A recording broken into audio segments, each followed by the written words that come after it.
Gracias a Dios por la oportunidad que tenemos de estar aquí esta noche, también trabajando en aprender cómo llevarnos bien en nuestro ministerio eclesiástico. Es principal que tomamos tiempo siempre para fundarnos en la palabra de Dios antes de tomar decisiones, antes de hacer estrategias, antes de cualquier cosa, que siempre estamos viendo lo que la palabra de Dios nos diga para poder tomar buenas decisiones. Y anoche comenzamos esa pequeña jornada que vamos a realizar en estos días, estableciendo ciertos principios. Jesús es la autoridad suprema y activa de la iglesia. Hay un orden espiritual claramente expresado, que ya es Dios que se encarga de la iglesia y es Dios que da orden y paz en medio de las cosas de la iglesia. Que el liderazgo espiritual tiene autoridad real. No es simplemente que ya tiene una posición o ya tiene una responsabilidad. También hay cierta autoridad implícita y explícita en el liderazgo espiritual del pastor. Y también esto va con una responsabilidad. También hay límites. El pastor no debe dominar. El pastor no debe determinar, pero sí debe guiar y ayudar y todas estas cosas así. Y la congregación es activa e íntegra en ese proceso, que la congregación se encargue de su parte en obediencia al Señor, en sumisión a su pastor y también cumpliendo el ministerio juntos. Vimos el patrón de Hechos 15 en cuanto a la toma de las decisiones y la participación de las dos partes. Y terminamos anoche diciendo que la unidad resulta de la obediencia y la sumisión a la palabra de Dios. Nuestra mayor preocupación como iglesia de Dios debe ser, 1, glorificar a Dios; 2, mantener un buen testimonio en el mundo; y 3, ya evangelizar y edificar tanto al mundo alrededor y a nosotros mismos. Si vamos a dar gloria a Dios, si vamos a mantener un buen testimonio, si vamos a tener oportunidad para evangelizar y edificar, primordialmente necesitamos la unidad. Y cualquier cosa que rompe la unidad de la iglesia siempre se atribuye a una sola cosa. ¿Qué sería? Comienza con P y termina con K, pues. Pecado. Ya lo hago bastante fácil porque no quiero que se pierdan. El pecado siempre rompe la unidad. Dios produce unidad, ¿verdadero o falso? Dios se preocupa por la unidad, ¿verdadero o falso? Entonces, si no hay unidad, la única atribución es que hay presencia del pecado. No estamos diciendo quién está en pecado, pero alguien está en pecado. Donde hay pecado, hay falta de unidad, hay falta de crecimiento, hay falta de buen testimonio. Y debemos preocuparnos bastante por esto. Y en cuanto a esto, queremos abarcar el tema de esta noche, la autoridad y responsabilidad en el liderazgo bíblico. Esto va a ser más una aplicación de lo que vimos anoche, habiendo visto los principios bíblicos, los marcos bíblicos que establecen cómo es que debemos llevarnos en la iglesia. Ahora queremos comenzar a aplicar nuestra comprensión de estas cosas a ciertos principios bíblicos que deben ser fundamentales en nuestras relaciones eclesiásticas. Tanto hermanos a hermanos, hermanos a pastor, pastor a hermanos, cualquier relación que mantengamos en la iglesia, queremos que este principio nos gobierne, que estamos siempre buscando la unidad y la gloria de Dios. Y mañana, Dios mediante, vamos a tratar con los conflictos. Ahora ya entendiendo un poco más de los principios bíblicos, ¿cómo es que tratamos con conflictos? Los conflictos pueden ser leves. Por ejemplo, ¿cuántos himnos vamos a cantar en el culto? 3, 4, 5, 0. Los conflictos pueden ser graves, relacionados al pecado, relacionados a interpretación bíblica, aplicación bíblica, pero todo conflicto tiene un patrón bíblico para resolverse. Entonces mañana, Dios mediante, terminaremos con esto. Pero esta noche veremos la autoridad y la responsabilidad en el liderazgo bíblico. Allí en la hoja que está frente a ustedes, ya ven que hay solamente 5 principios esta noche. Así, ojalá que será menos que el tiempo de anoche. Sin embargo, tengo más diapositivas que anoche. No sé cómo es eso. Pero vamos a ver, de todos modos. En primera instancia, Jesús define el liderazgo espiritual como servicio. Y eso es sumamente importante para nosotros. Vamos a tomar breves momentos para ver esto en un momento. Pero aquí encontramos el primer principio. Y debo prender esto. Ahí vamos, ya. Wow, funciona, qué bueno. Principio, Jesús enseña y modela que la autoridad cristiana se ejerce como servicio responsable para el bien de otros. Anoche definimos que debemos amarnos los unos a los otros. Y definimos que el amor es buscar el bien de mi prójimo, lo que es mejor para él. Ahora encontramos ese concepto implícito en lo que acaba de decir. Jesús enseña y modela que la autoridad cristiana se ejerce como servicio responsable para el bien de otros. Basado en esto, ¿por qué existe el liderazgo cristiano? ¿Para servirse a sí mismo? No, sino para servir a los demás. ¿Ok? Es parte de la función de glorificar a Dios y servirle a Él. Si yo amo a Dios, voy a amar a su iglesia.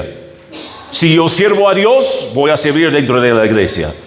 Si yo me someto a Dios, voy a someterme a las autoridades que Dios pone en mi vida.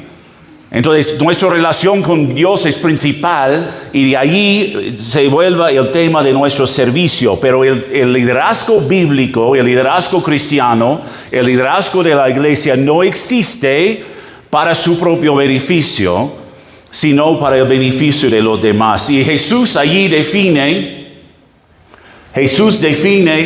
el liderazgo bíblico o redefine la autoridad en contraste con los modelos humanos. Funcionó para el primero y aún no va a querer funcionar. Ahí va, ok, voy a levantar la mano. Ahí va a funcionar. Jesús define o redefine la autoridad en contraste con modelos humanos comunes. Vamos a ver aquí en la pantalla por un momento algunos versículos del libro de Marcos. Aquí en el libro de Marcos 10:42, mas Jesús, llamándolos a sus discípulos, les dijo: ¿sabéis que los que son tenidos por gobernantes de las naciones se enseñorean de ellas, y sus grandes ejerzan sobre ellas potestad? Jesús reconoce que el mundo marca la autoridad como dominio y control. Y todos reconocemos esto porque vivimos en el mismo mundo, aunque vivimos en otro tiempo, ¿cierto? El mundo marca la autoridad como un momento para dominio y control. Y en ese contexto de Marcos 10, también en Mateo 20, Jesús está conversando con sus discípulos sobre el reino futuro. Y algunos de los discípulos dicen: Cristo, si hemos hecho bien, nosotros podemos tener lugares de grandeza en el reino futuro. Y ellos están preocupados: si van a sacrificar ahora, deben tener una recompensa fija en el futuro. Entonces dicen a Jesús: por favor, nos des seguridad de que el sacrificio ahora tendrá su recompensa. Y como respuesta a ellos, Jesús comienza con este versículo: ya sabemos que en el mundo alrededor los líderes se enseñorean de su gente y también buscan gobernar sobre ellos. Son palabras claves, porque son palabras comunes para nosotros, pero quizás no las captamos en el sentido bíblico. Cuando encontramos esta palabra enseñorear, por primera vez en la Biblia se encuentra en Génesis 3, cuando es el castigo o la maldición que Dios da a Eva por su culpa de pecado. ¿Y qué le dice Dios? Tu deseo será para tu marido y él querrá enseñorearse sobre ti. ¿Ok? Ella va a desear desocupar o desalojarle de su lugar. Eso es el significado de deseo. Ella va a querer tomar su lugar de liderazgo. Y él va a querer enseñorearse sobre ella. Esto es tratarla como si fuera su esclava. Dominar sobre ella. Es la misma palabra que se usa en el contexto de que Adán y Eva deben enseñorearse sobre la creación del mundo. Es dominar. Nunca jamás debe haber dominio y luchas, peleas en el matrimonio, ¿cierto? Pero por el pecado allí está. Un capítulo después, en Génesis capítulo 4, encontramos esa palabra de nuevo. Cuando Caín ya mata a su hermano Abel y Dios viene y le conversa, le dice: ten cuidado, Caín, porque el pecado está en la puerta. y su deseo será enseñorearse sobre ti. El deseo del pecado es que dominarnos, ¿cierto? Y ahí dice Cristo mismo, eso es el liderazgo en el mundo actual. En el mundo antiguo, en el mundo actual. El mundo, los gobernantes quieren enseñorearse sobre la gente, dominar sobre ellos, gobernarles. Esto es poner su dedo por encima para que ellos hagan conforme a ello. Y hermanos, no podemos demorarnos mucho en ese punto, pero es importante reconocer que si hubiéramos una revisión o si hiciéramos una revisión de creencias y prácticas nuestras, encontraríamos que mucho de lo que creemos y practicamos en la vida práctica y en la iglesia va de acuerdo con eso. Tratamos a los ministerios como nuestro propio dominio.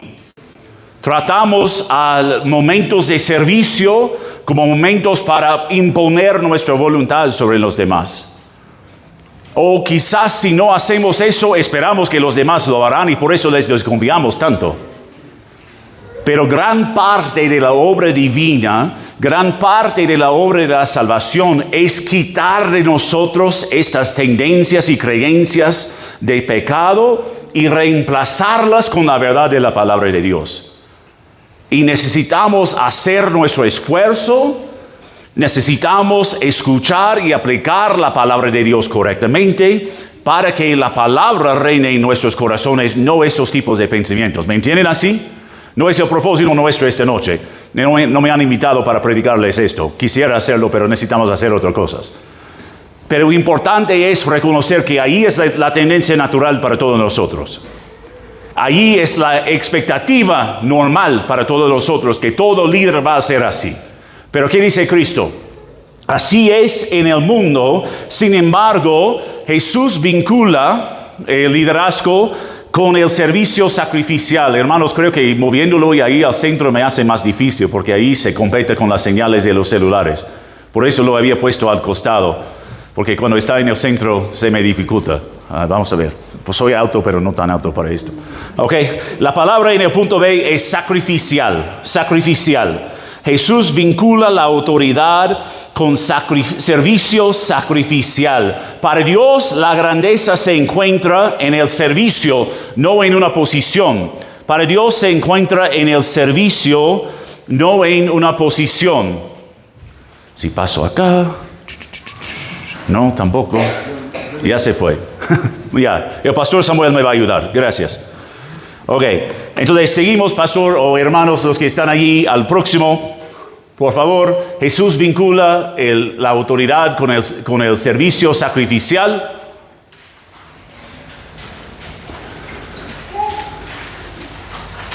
Y después, el versículo que viene después, Marcos 10:43. Pero, y el pero es importante, ¿no? Dice Cristo, así es en el mundo, pero, ¿cuáles son las próximas palabras? No será así entre vosotros. ¿Qué significa esto? No lo hagas, pues. No es así, dice Cristo, pero no, sino que el que quiera hacerse grande entre vosotros será esclavo. Esclavo es una palabra que no nos gusta, ¿no? Tú quieres hacerte grande en el reino de Dios, ¿qué debes hacer?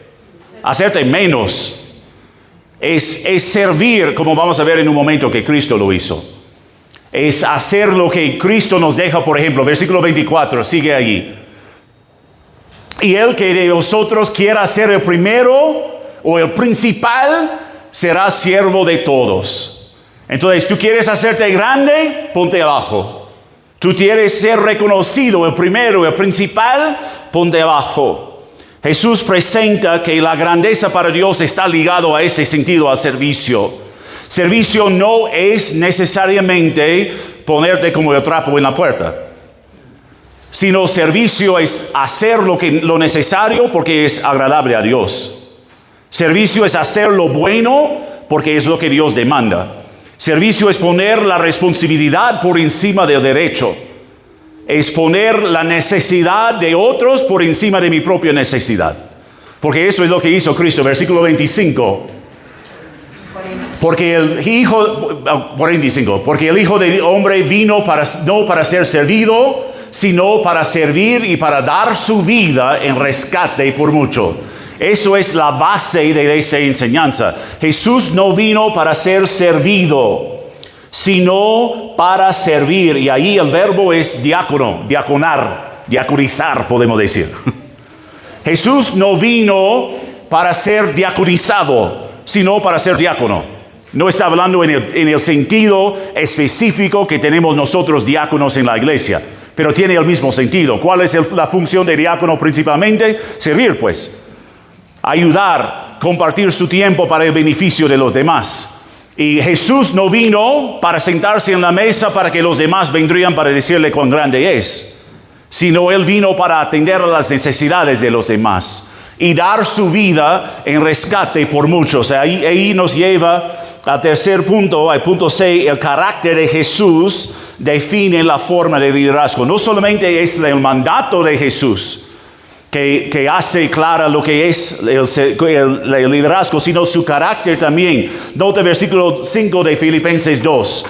Ahí la actitud de Jesús es el patrón para la vida cristiana, no solamente el liderazgo. Haya pues en vosotros este sentir que hubo también en Cristo Jesús. Pablo dice, si queremos servirle al Señor, todo creyente, no solamente pastores, misioneros, diáconos, líderes, todo creyente debe tener la misma actitud, el mismo sentir, el mismo deseo que tenía también Cristo Jesús. ¿Cuál es esto? Versículo 6. El cual, siendo en forma de Dios, no estimó el ser igual a Dios como cosa a que aferrarse. Este versículo dice, Jesús siendo Dios mismo, igual a Dios. Salud. Jesús siendo Dios mismo, no consideró su posición divina más importante que su obediencia a Dios. No consideró sus derechos más importante que la misión que Dios puso por entre él. Versículo 7, lo siento. Sino que se despojó a sí mismo, tomando forma de siervo, hecho semejante a los hombres. Se despojó a sí mismo, dejó a un lado sus derechos, aceptando mayores responsabilidades, porque eso es lo que Dios le había pedido. No perdió su divinidad, no perdió sus poderes, pero dejó la gloria atrás, dejó los derechos suyos. Tenía derecho de sentarse en su trono, de ser adorado, de recibir la alabanza de los ángeles, todos esos derechos. Y asumió la responsabilidad de hacerse siervo, esclavo. Esa palabra nos choca, pero aún más hubiera chocado a la audiencia principal, la audiencia original de esta carta. Porque el esclavo no tiene ni ningún derecho.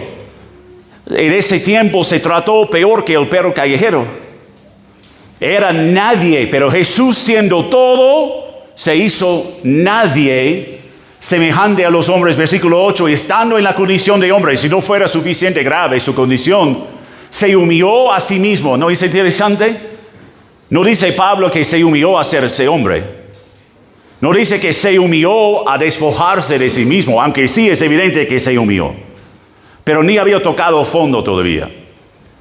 Ya habiendo dejado sus derechos, ya habiendo hacerse hecho hombre, ya se humilló a sí mismo, haciéndose obediente hasta la muerte y muerte de cruz, la muerte más vergonzosa de su tiempo. No es que simplemente aceptó la muerte como su fin, sino aceptó toda la vergüenza, todos los problemas, todo el dolor que había implicado esa muerte de cruz. Entonces ahí Jesús ejerció su autoridad desde la perspectiva de la humildad. Jesús hizo su liderazgo aceptando en obediencia a Dios todo lo que Dios le pidió. Y el liderazgo cristiano debe reflejar esta disposición antes que cualquier función o rol.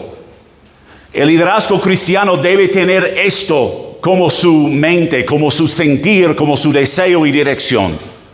Por eso Pablo habla mucho más de carácter que de competencia en 1 Timoteo 3. Pablo nunca dice en 1 Timoteo 3, sabes, el pastor debe predicar bien. El pastor debe saber aconsejar a todos. El pastor debe ser el más importante de toda la congregación. No habla de competencia, habla de carácter. No debe ser avaro, no debe ser pendenciero, debe ser fiel en su matrimonio, debe ser fiel a la palabra de Dios, porque es el carácter que le importa a Dios. Y hermanos, nuestra responsabilidad, como vamos a recalcar en un momento, es apoyar al liderazgo bíblico. Es elogiar al liderazgo bíblico. No hay ningún líder perfecto entre nosotros. Ni jamás habría, salvo que Cristo mismo viniera. Ni el apóstol Pablo fue un líder perfecto. Pero debemos elogiar, estimular y animar el liderazgo que se pone en orden bajo el ejemplo y el carácter de Jesús. Así, y ahí definimos el liderazgo espiritual como servicio. Punto 2, la autoridad pastoral es una mayordomía responsable ante Dios. Mayordomía es una encomienda, es un servicio, un encargo, es algo que se hace a favor de otro. ¿Ok? En ese sentido podemos usar la palabra mayordomo para describir a José en la casa de Potifar. ¿Ok? Él no fue el jefe de la casa, pero en la ausencia de Potifar hizo todo el trabajo que Potifar hubiera hecho si Potifar estuviera allá. ¿Me entienden así? Okay, entonces es él que ejerce la carga que le está encomendada. Ahí al principio, el ejercicio fiel del liderazgo pastoral implica una responsabilidad espiritual seria que expone al líder al juicio y la evaluación de Dios. El ejercicio fiel del liderazgo pastoral implica una responsabilidad espiritual seria. No es algo leve, no es algo ligero, no es algo que cualquier pudiera hacer por gusto. Okay, es algo que se le es encomendado por Dios mismo y que le expone al juicio y la evaluación de Dios. Porque a Dios le importa la forma que los pastores guiamos a su iglesia. A Dios le importa la forma que animamos o desanimamos a aquellos que sirven a nuestro lado. A Dios importa nuestras actitudes, aún quizás más que nuestras palabras mismas. Entonces ahí debemos reconocer que no es simplemente poner a quien que sea en el púlpito, no es simplemente escoger el hermano con mayor tiempo de creyente para que sea nuestro pastor. O en la ausencia de un pastor decimos, ¿hay alguien que quisiera hacerlo? Ok, adelante, que lo hagas. No, es una encomienda que le es dado por Dios y está sujeto a la evaluación de Dios. Punto A, el liderazgo pastoral responde directamente a Dios por el cuidado de las almas. El liderazgo pastoral responde directamente a Dios por el cuidado de las almas. La mayor responsabilidad del pastor está hacia su iglesia o a Dios. A Dios.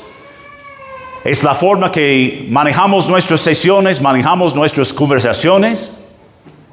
¿Reconocemos ese principio en cuanto a nuestros deseos para nuestro pastor?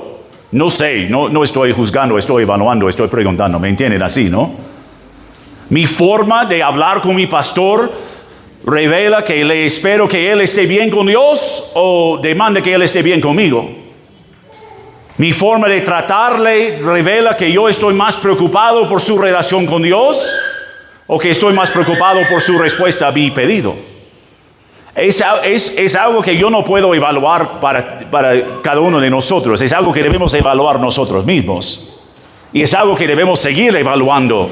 No importa quién sea nuestro pastor. Debemos reflejar en nuestras actitudes y palabras y acciones y deseos que reconozcamos que Él está responsable a Dios principalmente, no a nosotros. Que si no hace bien su encargo frente a nosotros y falla, aún tendrá mayor juicio de Dios mismo. Hebreos 13:17, el versículo que vimos varias veces anoche, pero aquí lo vemos de nuevo. Obedeced a vuestros pastores y sujetaos a ellos, porque ellos velan por vuestras almas como quienes han de dar cuenta, para que lo hagan con alegría y no quejándose, porque esto no os es provechoso. Ellos darán cuenta a Dios por la forma que el líder ejerce su carga en la iglesia de Dios. Dios requiere cuentas de todos. No estamos para evaluar esto esta noche, pero Dios va a pedir cuentas de todos nosotros. 1 Corintios 3 habla de esto. que todos nosotros daremos cuenta a Dios por la forma que hemos hecho bien o mal con nuestra vida y servicio espiritual. Esto no debe espantarnos, pero debe darnos poco de seriedad. No debe espantarnos, porque si estamos bien con Dios, vamos a servirle bien. Si nuestra mayor responsabilidad es obedecer a Dios, vamos a ser evaluados bien. La evaluación no es de conocimiento, sino de carácter. Pero el pastor se sujeta a una mayor evaluación y el resultado es tanto beneficio temporal como recompensa eterna. Y por eso debemos preocuparnos. Porque si nosotros volvemos a ser para el pastor una carga, un problema, eso estorba la unidad. Eso estorba el crecimiento de la iglesia. Esto estorba su capacidad de dar buenas cuentas a Dios. Entonces así, hermano, el cuidado pastoral tiene una dimensión vertical mucho más que una dimensión horizontal. O sea, es su mayor preocupación y también la nuestra debe ser agradar a Dios antes que hacer lo que nosotros queremos que haga. ¿Cierto? Debemos preocuparnos que el pastor está bien con Dios, que está bien con su esposa, que está bien con sus hijos, que está bien con el mundo alrededor, que está bien con nosotros, que está bien en su manejo de su vida y su dirección y todo esto. Porque si él falla, nosotros fracasamos también. Si él no tenga éxito, nosotros tampoco tengamos éxito. Si él no hace bien, tampoco es que nosotros hacemos bien. Obviamente hay cosas grandes allí que no estamos tocando. Es posible que el pastor esté andando en pecado. Eso es otro caso. Es posible que el pastor se hace rebelde o terco o obstinado, como sea. Es otro caso. Estamos asumiendo, por el caso de esta evaluación bíblica, que nuestra mayor responsabilidad, nuestro mayor deseo, nuestra mayor reacción está hacia la verdad. ¿Ok? Y debemos tener cuidado de asumir cualquier otra cosa. Debemos evaluar según la palabra de Dios, no según nuestros gustos. La autoridad pastoral no existe para representar la opinión de la mayoría. Como hablamos anoche, no somos de una democracia. No somos una democracia. ¿Okay? Nunca la iglesia debe verse así. Si son 10 hermanos y 6 están a favor y 4 están en contra y los 6 dicen, mira, hemos ganado, ya han hecho mal.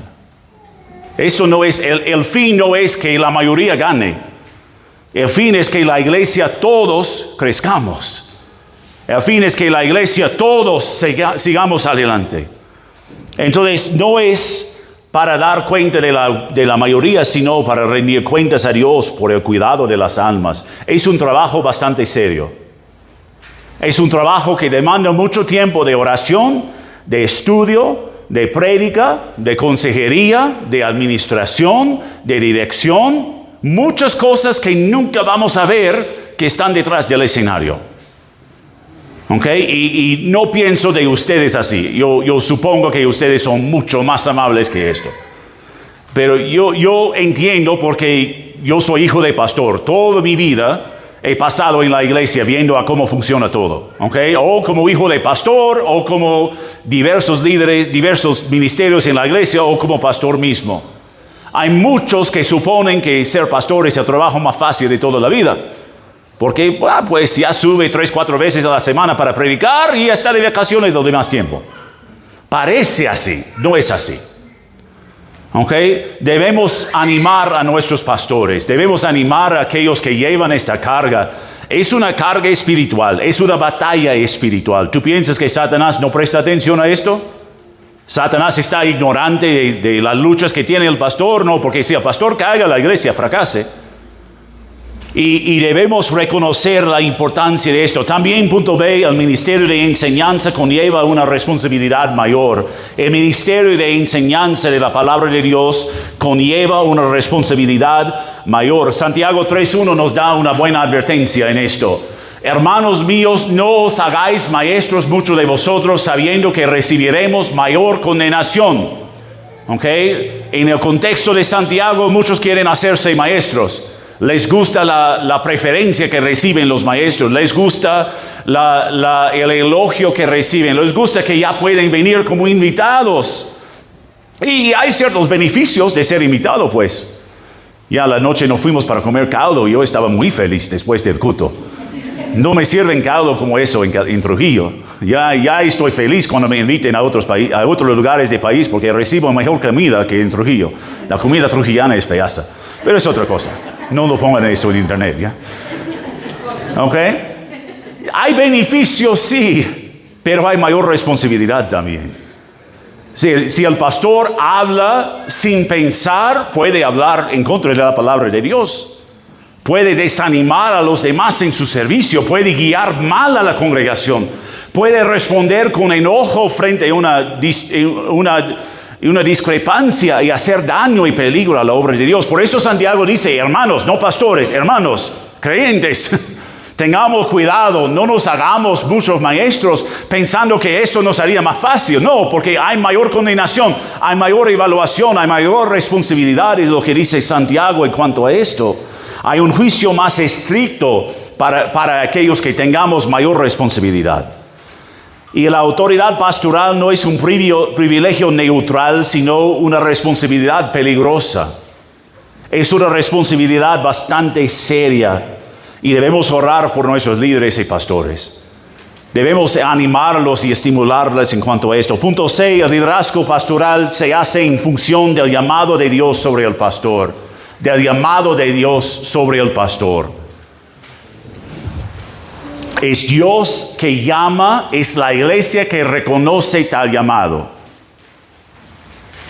Lo repito más fuerte para aquellos que están al fondo. Es Dios que llama, es la iglesia que reconoce el llamado de Dios.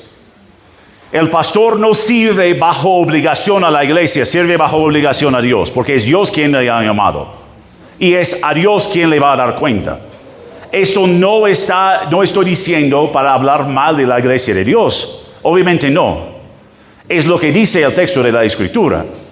Es Dios que le llama. 1 Corintios 4:1, nota lo que dice.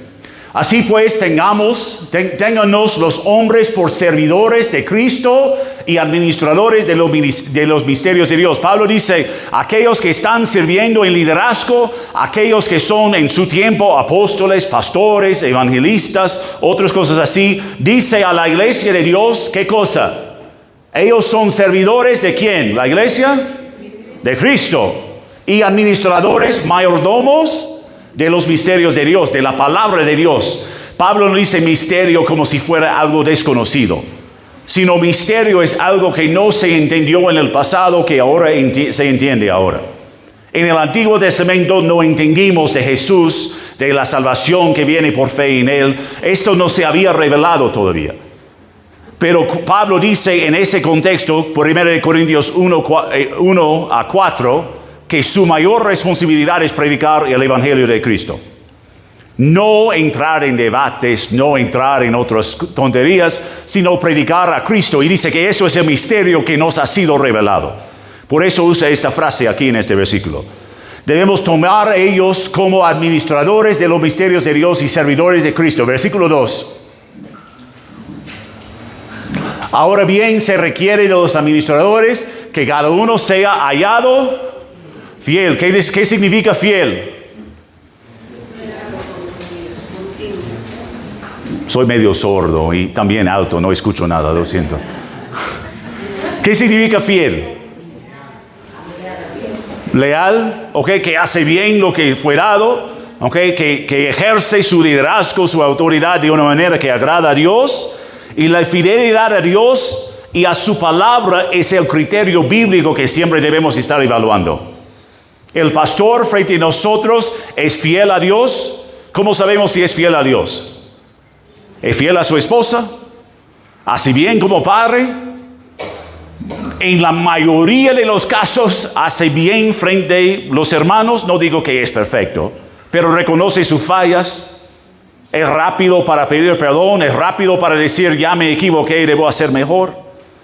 Es fiel a Dios en cuanto a su ministerio. ¿Está haciéndolo para que todos están mirándole a Él? ¿O está haciéndolo para que le miren a Cristo? ¿Está haciéndolo para que le den a él mayor sueldo? ¿O para que la iglesia crezca y Dios sea conocido entre el mundo alrededor? Eso es la fidelidad a Dios y su palabra. Ahora, ¿la fidelidad a Dios y su palabra siempre nos va a agradar? ¿Su fidelidad a Dios y su palabra siempre va a ser a nuestro favor? No, a veces va a necesitar corregirnos. Va a necesitar darnos duro.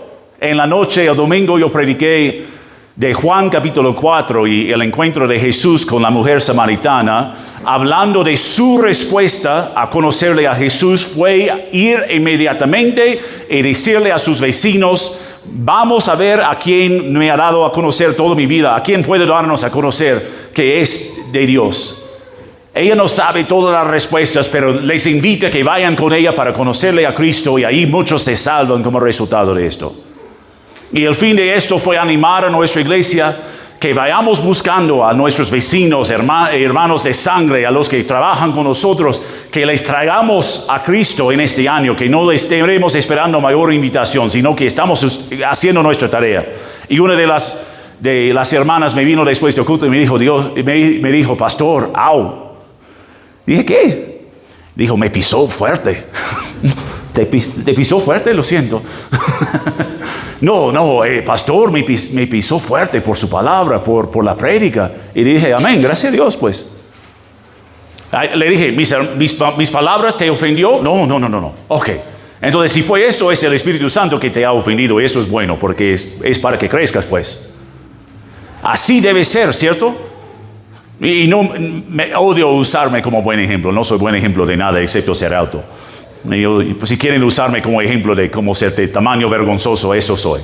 Lo demás no soy buen ejemplo. Pero la realidad es que muchas veces el pastor va a darnos duro, pero debe tener buena actitud en medio de esa dureza. Esto es fidelidad a la palabra de Dios. Esto es amar a Dios. Esto es amar a nosotros mismos también.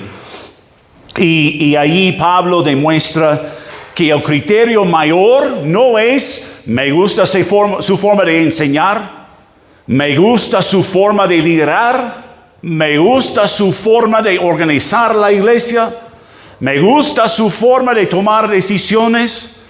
El criterio mayor no es esto, sino más bien él hace conforme a la palabra de Dios y él obedece a Dios. Si es así, no vamos a estar de acuerdo con todo, podemos conversar, podemos buscar soluciones, pero no debemos devolvernos a una competencia, ¿cierto? 3.3. La Biblia distingue entre la autoridad espiritual y la toma de decisiones prácticas. Aquí vamos a definir mejor lo que dijimos anoche. Por favor, el próximo ahí. Principio: el Nuevo Testamento distingue entre la responsabilidad espiritual, pastoral, y la responsabilidad práctica congregacional. Ahora vamos a tratar de definir un poquito mejor algo de eso, porque sé que es complicado todavía. Pero el liderazgo espiritual, pastoral, se diferencia de la responsabilidad práctica congregacional. ¿Okay? La iglesia misma no tiene liderazgo, en el sentido de que la iglesia lidera. La iglesia toma decisiones, sí, pero eso no es liderazgo. ¿Okay? ¿Me entienden así? Okay. Y como dijimos anoche, a veces el pastor está por encima, a veces el pastor está al costado, a veces el pastor está adelante, a veces el pastor está detrás, porque es pastor, pues. Para ser pastor a veces está por encima diciendo: debemos hacer esto. A veces está al costado animando que vayamos adelante juntos, a veces está adelante llamándonos para que vayamos, a veces está detrás empujándonos un poquito. Pero la iglesia no sube por encima del pastor. El pastor es parte de la iglesia. Pero el pastor recibe cierto liderazgo, cierta encomienda por el llamado de Dios. Y ahora vamos a tratar de definir un poco mejor esto. La autoridad espiritual del pastor se ejerce bajo la autoridad de la palabra. Bajo la autoridad de la palabra. Nota 1 Timoteo 5:17. Los ancianos, los pastores que gobiernan bien, sean tenidos por dignos de doble honor, mayormente los que trabajan en predicar y enseñar. Okay, Pablo dice: aquel que gobierna, ¿qué presume esto? El pastor debe gobernar, de buen sentido, no de mal sentido, no dominar, sino mantener todo en orden. Igual como el papá debe gobernar a su casa, ¿cierto? El papá debe mantener la casa en orden. El pastor debe mantener la casa de Dios en orden. Y Pablo dice, aquel que gobierna bien debe ser tenido como por digno de doble honor. Es respeto, es salario, es elogio, es todas esas cosas, porque él está haciendo bien lo que Dios le pide hacer. El pastor está llamado a guiar, enseñar y velar espiritualmente por la iglesia.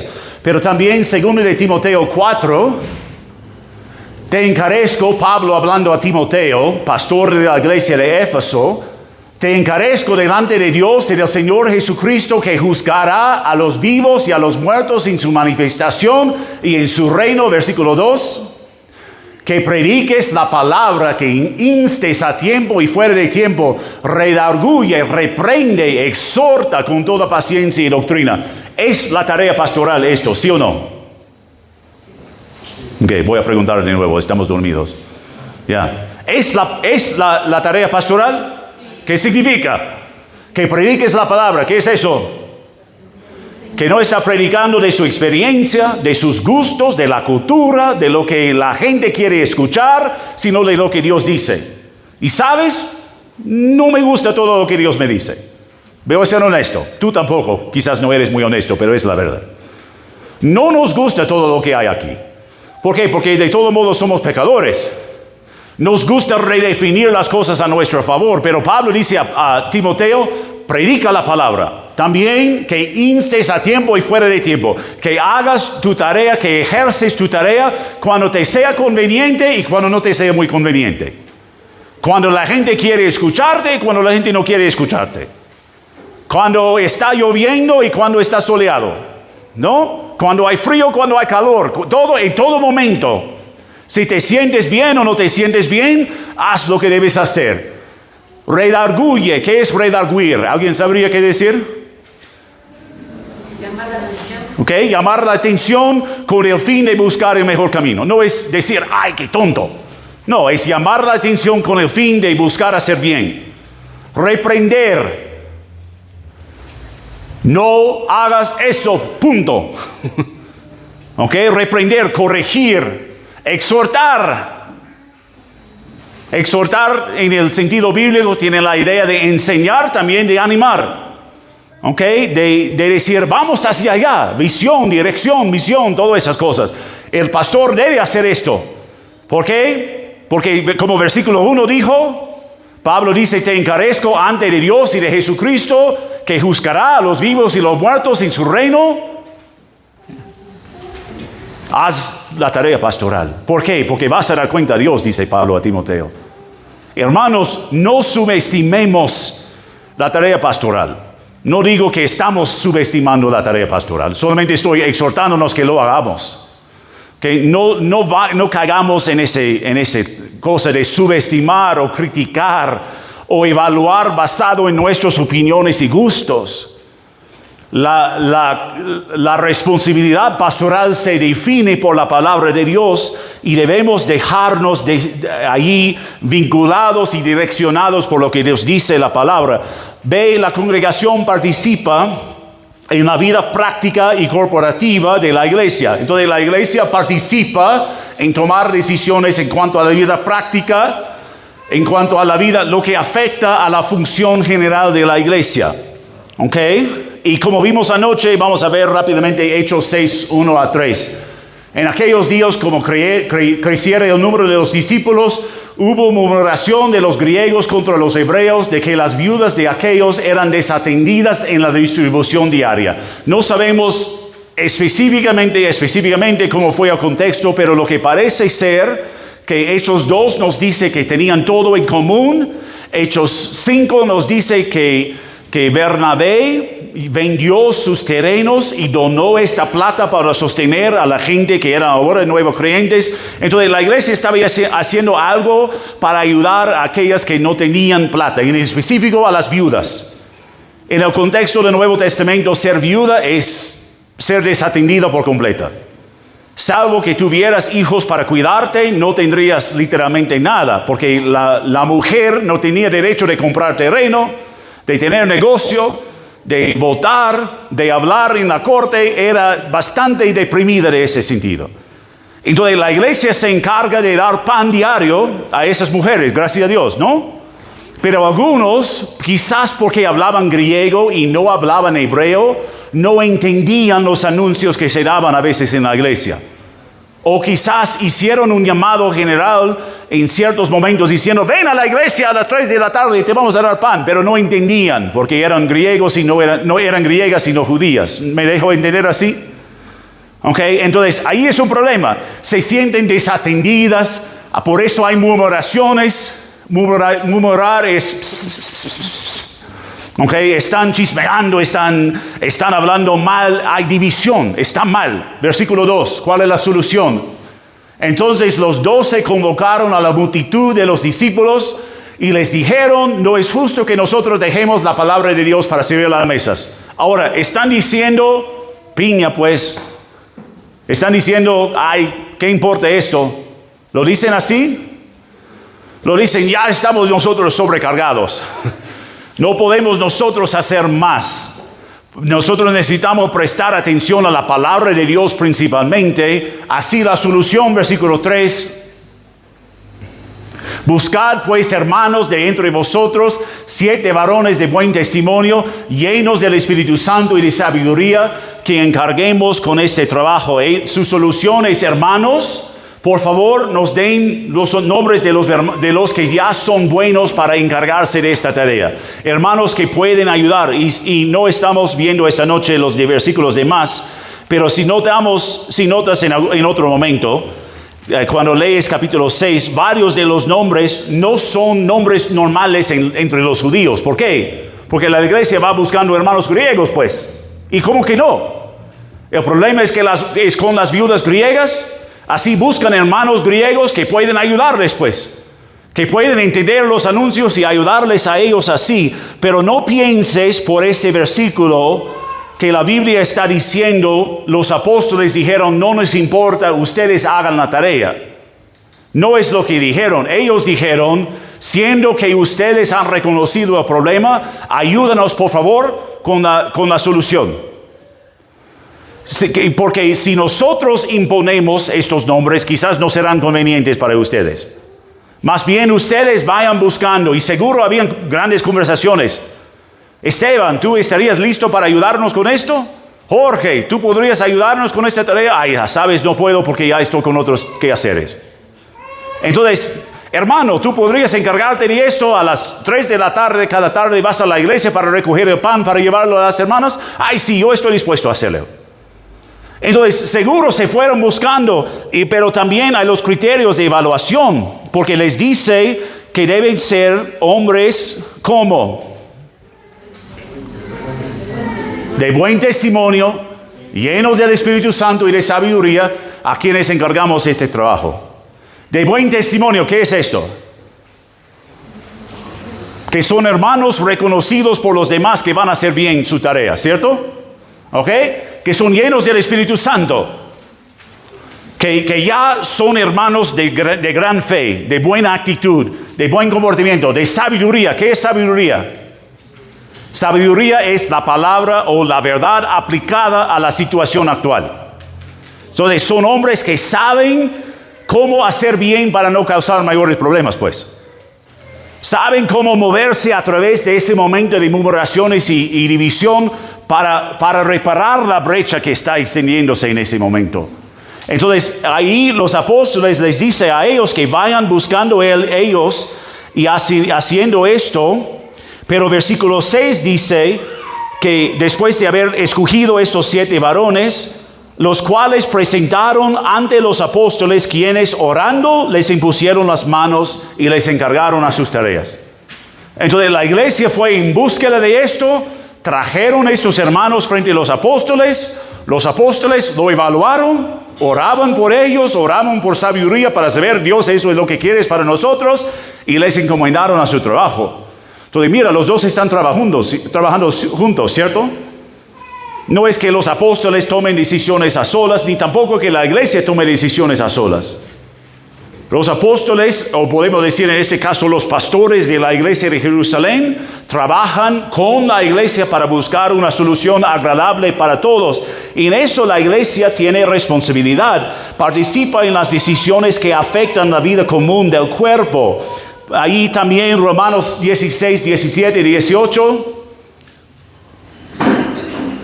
Mas os ruego, hermanos, que os fijéis en los que causan divisiones y tropiezos en contra de la doctrina. ¿Ok? No está aquellos que dicen que todos debemos vestirnos de rojo y blanco para ir a la independencia.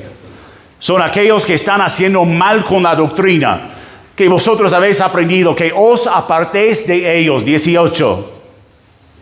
Porque tales personas no sirven a nuestro Señor Jesucristo, sino a sus propios vientres, y con suaves palabras y lisonjas engañan los corazones de los ingenuos. Pablo dice, aquellos que están causando divisiones por doctrina, en vez de seguir la enseñanza clara de la palabra de Dios, no sirven a Jesucristo, sino a sus propios vientres. ¿Qué es eso? Hacen lo que les conviene, pues. Y puede haber una multitud de razones por eso. Pero hacen lo que hacen porque quieren hacerlo. Y ahí con sus suaves palabras y lisonjas engañan los corazones de los ingenuos. Entonces Pablo dice a la iglesia de Roma, ¿qué deben hacer ellos? Los creyentes, los miembros de la iglesia. ¿Qué deben hacer?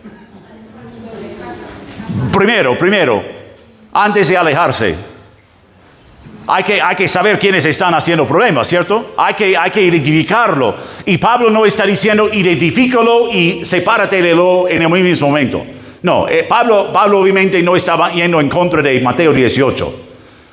Debe haber conversaciones, debe haber amonestaciones, debe haber un proceso así. Pero Pablo dice, hermanos, ustedes tienen la responsabilidad de cuidar la buena doctrina, igual como el pastor. Como respondí anoche a la pregunta, ¿qué hago cuando veo que mi hermano está provocando divisiones? Búscalo. No esperes que el pastor te mande o el pastor hable de esto. Si tú ves a tu hermano haciendo cojo, andando mal, tu responsabilidad es buscarlo y hacer bien. Si no lo haces, por tu silencio, tú estás diciendo, estoy de acuerdo con él. Eso sí, pisa algunos pies, ¿cierto?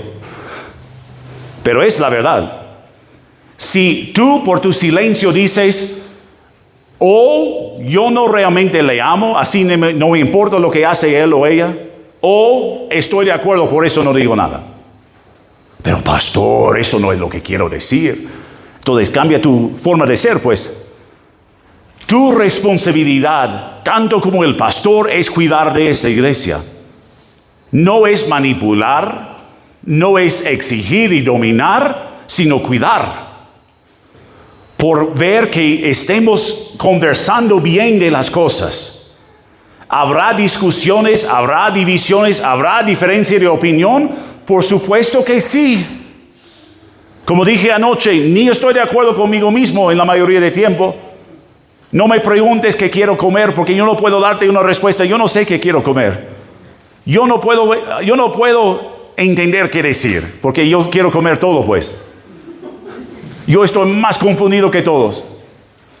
Pero nuestra responsabilidad es cuidarnos. Si no podemos ni estar siempre en buena relación con nuestra pareja, y necesitamos trabajar para cuidar esta relación, ¿cuánto más necesitamos trabajar para cuidar la iglesia de Dios? Seguimos con el próximo pasaje.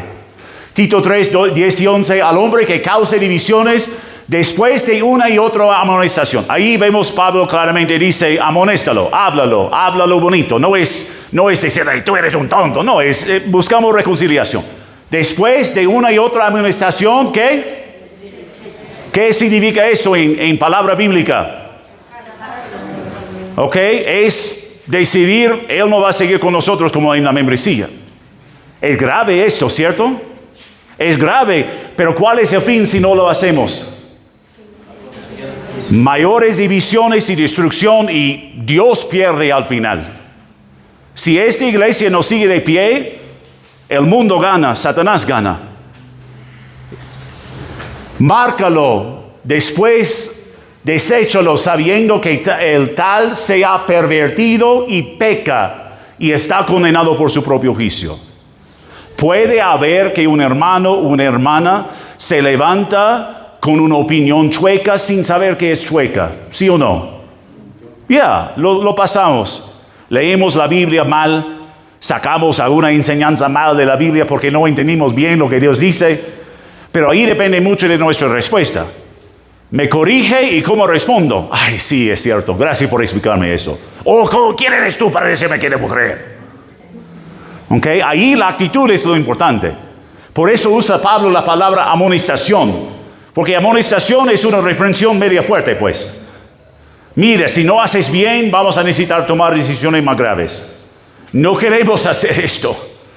Pero más bien, mira, esto no está en la separata, pero lo digo gratis, ¿ya?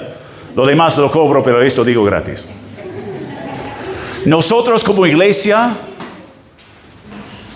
muchas veces usamos términos como excomulgar, excluir, rechazar, cuando hablamos de la disciplina y esa pauta última que es una separación final. Más bien te animo que lo pienses de esta forma. Nosotros no estamos separándonos de Él, nosotros más bien estamos siguiéndole a Cristo. Y Él por su propia decisión se ha separado de Cristo. ¿Me entienden? ¿No es eso lo que dice Pablo así? Pablo dice, el tal se ha pervertido. ¿Qué es pervertir? Está chueco, está mal, está caminando chueco. Y peca. Si él está caminando en pecado, yo necesito decidir, ¿me voy con él o me voy con Dios? Es la pregunta principal. La pregunta principal no es mi familiar, es mi amigo de vida, es el pastor o el diácono. La pregunta principal es, ¿me voy con Dios o me voy con él? Porque no puedes ir en los dos caminos a la misma vez. Y más bien, en vez de pensarlo, nosotros estamos separándonos de él.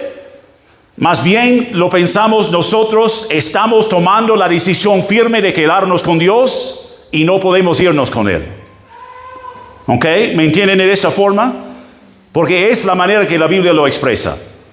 Porque la Biblia habla de que Él está andando en pecado. Él ha pervertido la buena doctrina. Él ha hecho mal. Entonces eso puede ser una multitud de cosas. El hombre que deja de mantenerse fiel a su relación con su esposa. El hombre que miente siempre en el mercado y todo el mundo sabe que es mentiroso. El hombre que insiste en una falsa doctrina. El hombre que más se enfoca en su derecho o en su gusto en vez de la unidad y la armonía de la iglesia. Puede ser una multitud de cosas. Pero ahí la realidad es que él está caminando con Satanás. Porque está caminando en pecado. Nosotros necesitamos decidir, ¿seguimos con él? Porque si seguimos con él, soltamos a Dios, pues.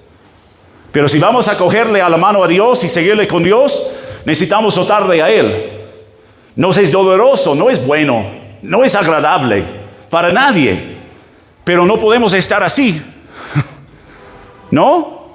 No podemos estar caminando con los dos a la misma vez. ¿Ok? Fue gratis, ahora volvemos a la separata.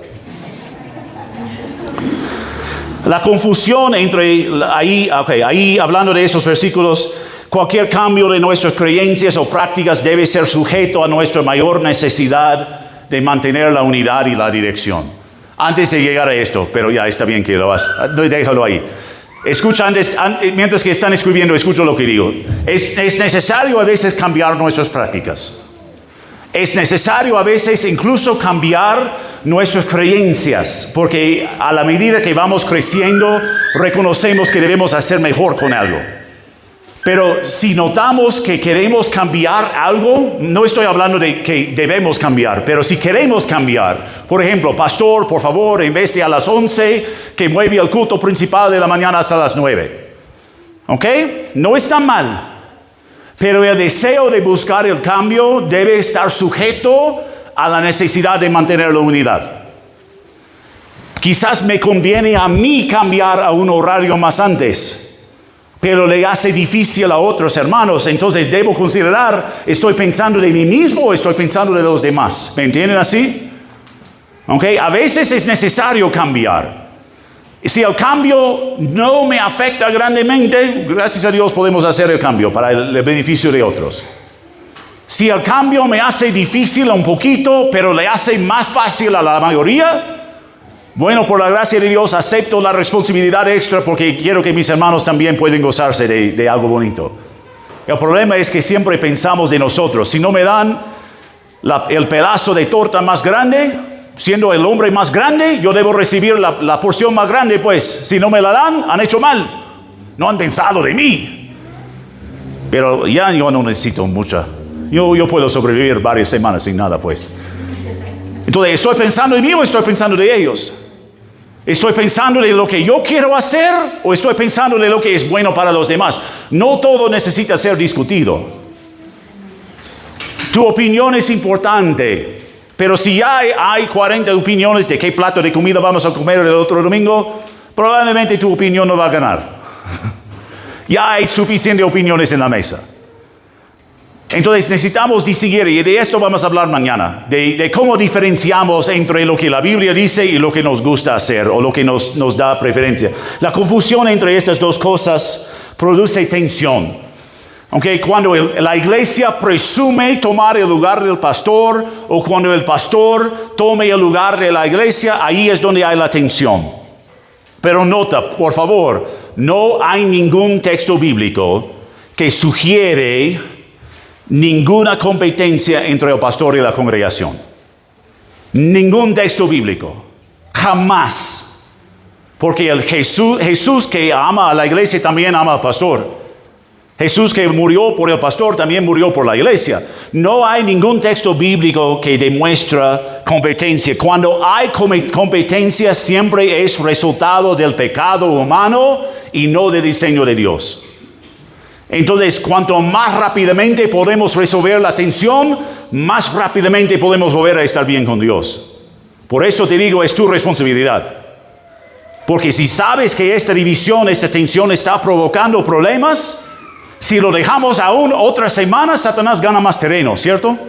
Si lo dejamos otro mes, Satanás está ganando. Entonces necesitamos hacer bien. La Biblia presenta el liderazgo y la congregación como colaboradores. Mira Hechos 20:28. Por tanto, mirad por vosotros y por todo el rebaño en que el Espíritu Santo os ha puesto por obispos para apacentar la iglesia del Señor, la cual Él ganó por su propia sangre. Es lo que dije hace poco, ¿no? Pablo anima a los pastores que cuiden de la iglesia de Dios. ¿Por qué? Porque es Cristo que murió por nosotros. Y no queremos hacer mal para Él. Sigue al próximo versículo, por favor.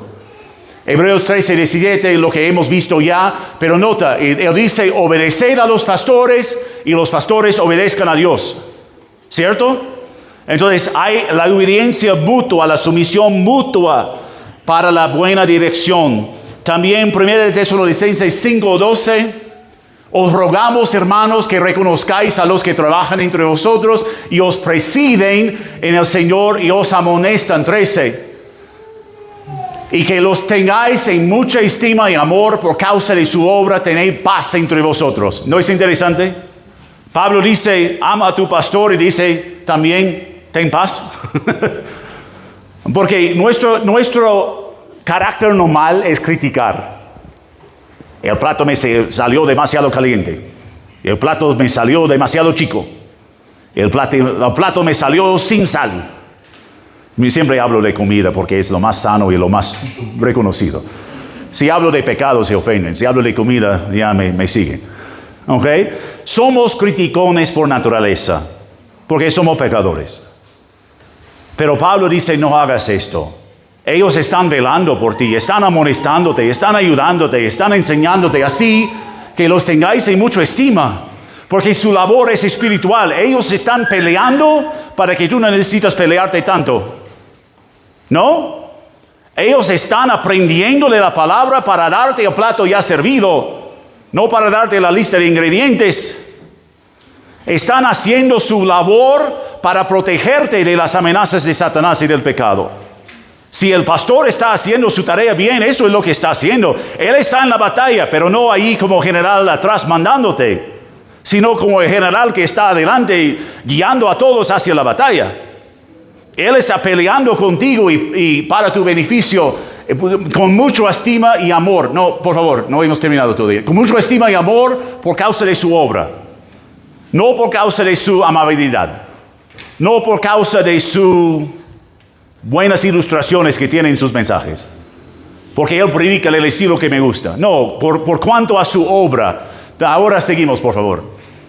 Hechos 15:22. Entonces pareció bien, esto es en cuanto al contexto de que la iglesia está decidiendo qué hacer con la ley de Moisés y los hermanos griegos. ¿Deben seguir la ley o no? Nota lo que dice, por favor, todos. Entonces pareció bien a los apóstoles y a los ancianos con toda la iglesia. Entonces, ¿quiénes está tomando la decisión? ¿Los pastores? No, sí y no. ¿La iglesia? Sí y no. Los dos están trabajando juntos.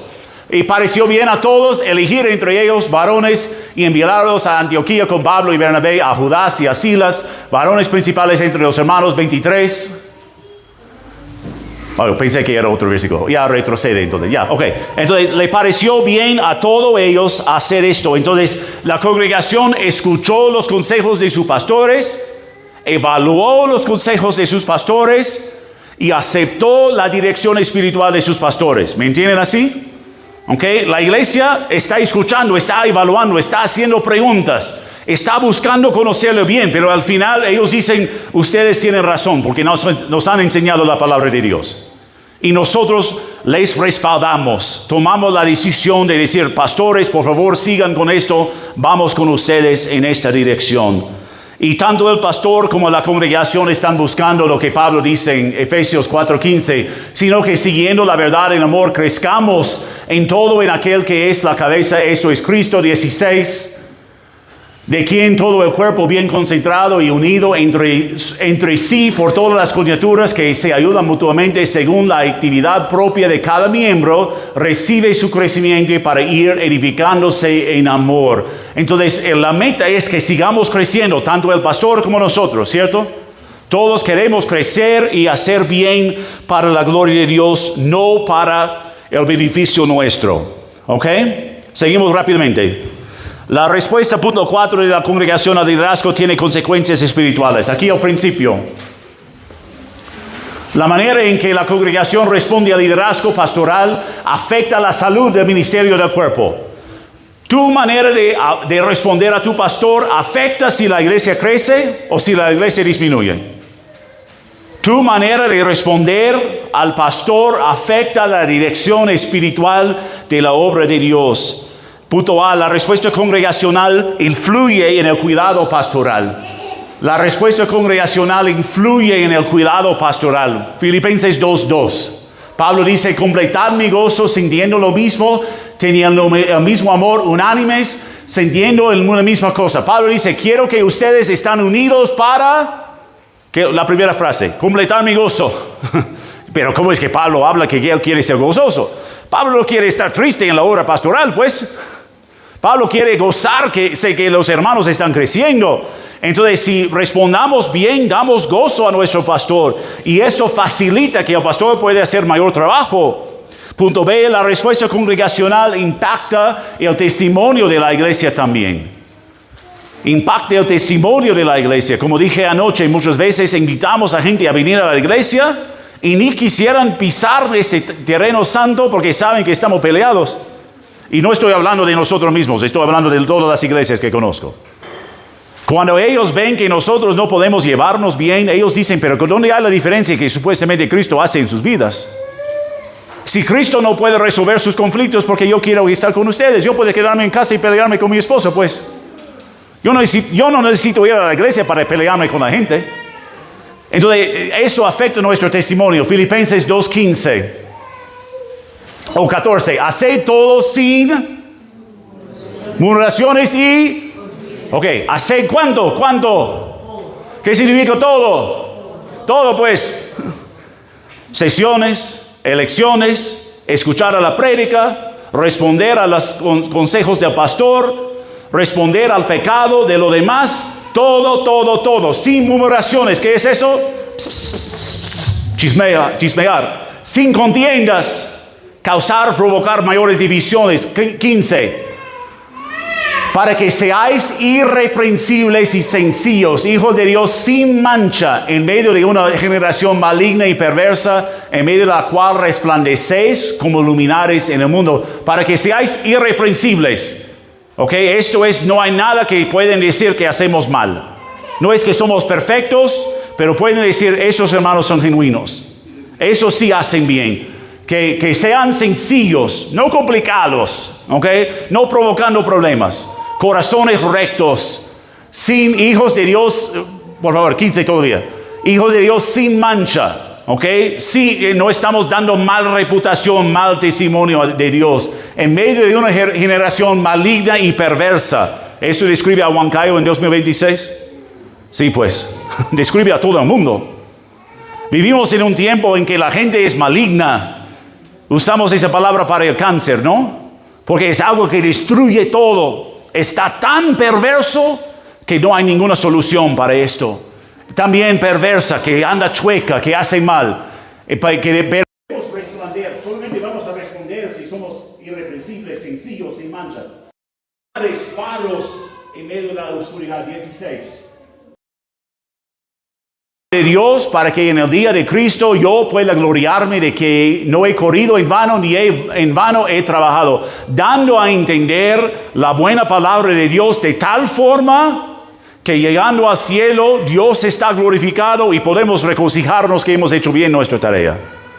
Ahí Pablo de nuevo no está hablando para que él reciba el elogio de Dios, sino que él pueda ver que ellos han hecho bien en su tarea para la gloria de Dios. La resistencia constante introduce carga innecesaria y debilita la comunión.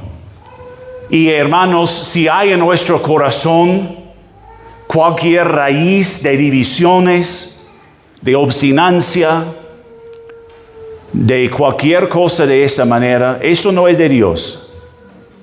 Porque incluso si el pastor predique algo en contra de la palabra de Dios, mi forma de corregirlo y instruirlo debe ser con amor y gracia, ¿sí o no? Incluso si mi hermano insista en algo que no debe hacer, mi forma de acercarme a él debe ser con amor y con gracia. No hay lugar para provocar divisiones. No hay lugar para pensar que yo voy a ganar. Si yo gano, Dios pierde. Si tú ganas, Dios pierde. Debemos hacer nuestra parte para la gloria de Dios, para el beneficio de los demás. Y ahora ya por fin llegamos a punto 5. La palabra de Dios gobierna a pastores y congregaciones por igual. El principio ahí, la Biblia es la autoridad, ¿cuál? Final, que regula tanto el liderazgo pastoral como el discernimiento congregacional. La palabra comienza, instruye y termina toda conversación. ¿Ok? Tu opinión ni me importa, pero te cuento un secreto. Mi opinión no debe importarme tampoco. Porque al final lo que Dios dice es lo importante. Lo que yo pienso no tiene ningún valor. Si al final de ese tiempo juntos tú piensas que he compartido mi opinión nomás, bota las hojas en la basura, no tienen valor. En serio. Cualquier cosa que viene de mí no tiene ningún sentido. Porque es Dios que debe reinar en cada momento. Es su palabra que debe gobernar en todo momento. No, las opiniones son buenas a veces y vamos a hablar de esas mañana.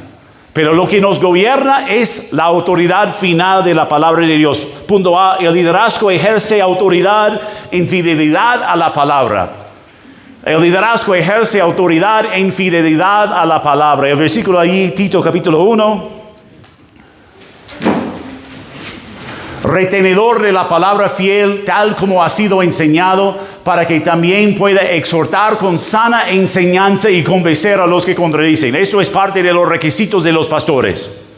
Pablo dice, el pastor debe ser retenedor de la palabra fiel. Él debe saber y recordar. ¿Ok? No debe desviarse de la palabra fiel, tal como ha sido enseñada.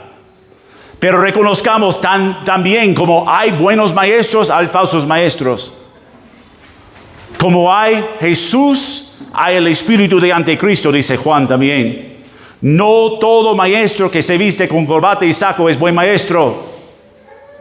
No todo aquel que tiene iglesia grande es buen pastor. Tampoco todo aquel que tiene iglesia pequeña no es necesariamente buen pastor.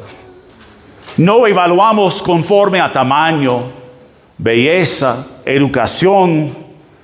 Lo evaluamos a base de la palabra de Dios y de esta nomás. La palabra es el fin de todo. Los líderes son llamados a retener y enseñar la buena doctrina. Segundo de Timoteo 4:2, que prediques la palabra, que inces a tiempo y fuera de tiempo, redarguye, reprende, exhorta. Allí el ministerio pastoral incluye exhortar y corregir conforme a la verdad. Entonces, el pastor siempre está elogiado cuando predique menos. Yo predico normalmente 45 minutos en la iglesia, 40, 45. Ahora se animan a venir a Trujillo, ¿no? Porque me dicen que predique al pastor Samuel como 1:30, 2 horas siempre. Algunos están diciendo sí, no es así. Yo suelo predicar 40, 45 minutos. En la Navidad, el culto navideño que tuvimos antes de la Navidad, había muchas presentaciones de la escuela dominical, había visitas también, había otras actividades y hicimos, en vez de 2 cultos largos, hicimos un solo culto. Así yo prediqué esta mañana 20 minutos. ¿Sabes? La mayor cantidad de elogio que he recibido en mis 3 años de pastor era en ese mismo domingo. Pastor, qué bello fue el sermón, pastor, que predique así siempre. Y yo quise agachar a todos que me dieron eso. Qué feo su corazón. Ay, aprecio lo que me dicen también y entiendo por qué lo me dicen. No, pero el pastor a veces necesita corregir. No solamente porque habla bonito le vamos a amar. Aquel que dice que estás andando mal es tu hermano, es tu amigo, ¿cierto? Te vas al doctor porque tienes un dolor en tu barriga y no sabes qué hacer. Piensas que has comido algo mal. Él saca sus rayos X y dice, amigo, lo siento, no quisiera decírtelo esto, pero parece que tienes cáncer y necesitamos hacer una intervención grave. Ay, ¿quién es usted para decirme eso? No quiero escuchar eso. Qué malo, qué malévolo. No, el doctor es tu amigo en ese caso. No te dice lo que quieres escuchar, pero sí te dice lo que necesitas escuchar. Y mientras el pastor predica de esto, a veces nos va a decir cosas que no nos gustan, pero son buenas porque son de Dios. Y la congregación, punto B, discierne conforme a la palabra. La congregación discierne conforme a la palabra. El pastor no hace su obra sola. La congregación está allí para evaluar, para escuchar y evaluar. Esto es lo que dice Hechos 17:11. Y estos eran más nobles, los de Berea, más nobles que los que estaban en Tesalónica, pues recibieron la palabra con toda solicitud. ¿Qué significa eso? ¿Qué es?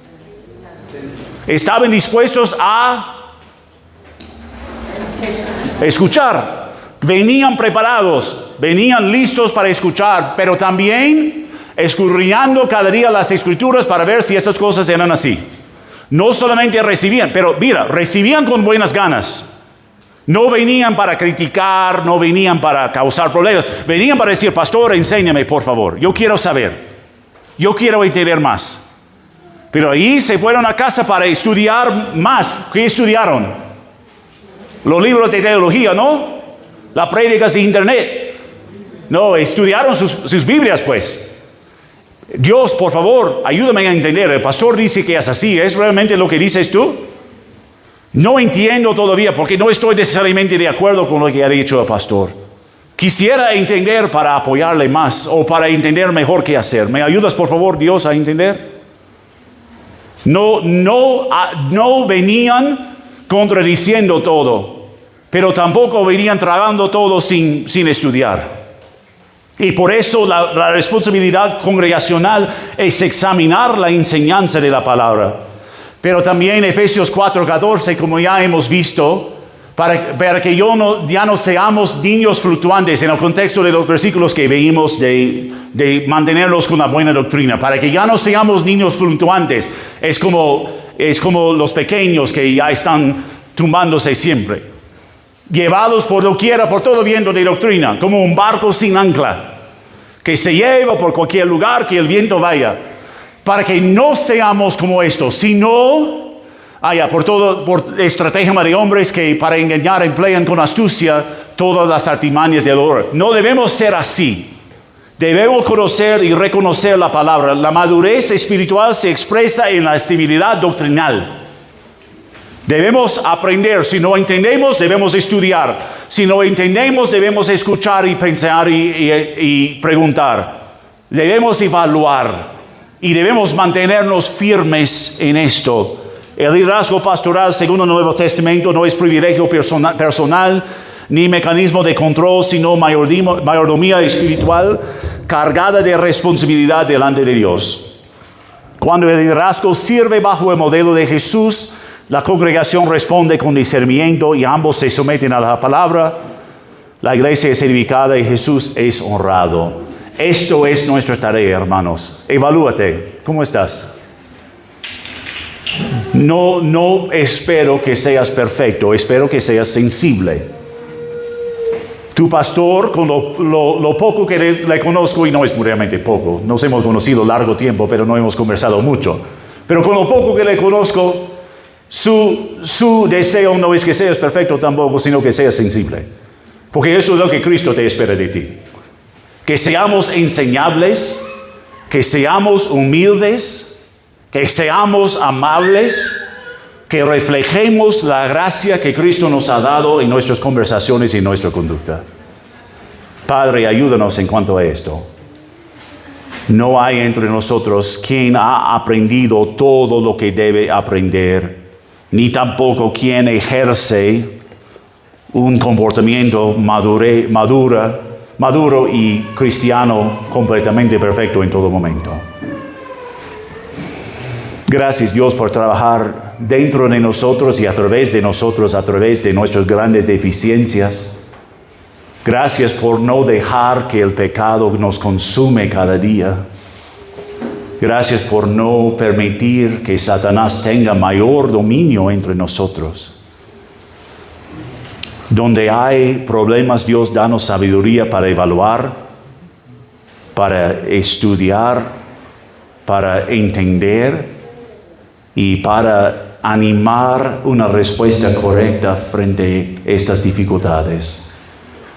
Donde hay en nosotros deseos egoístas, donde hay en otros deseos incorrectos, ayúdanos a corregirnos en amor y gracia, protegiendo siempre esta bella obra que has hecho y quieres hacer a través de nosotros. Gracias por Cristo, quien murió en nuestro lugar. Gracias que Él nos ama con un amor perfecto que nos instruye cómo debemos amarnos los unos a los otros. Ayúdanos a crecer en amor, en compromiso, en unidad, en servicio para tu honra y gloria. Esto pedimos en el nombre precioso de nuestro Salvador Jesucristo. Amén. Oye, yo estoy de acuerdo. Vamos a ponernos de pie rápidamente. Estira los brazos. Agáchate un poco para que te despiertes de nuevo. Ahora viene el tramo largo de las preguntas.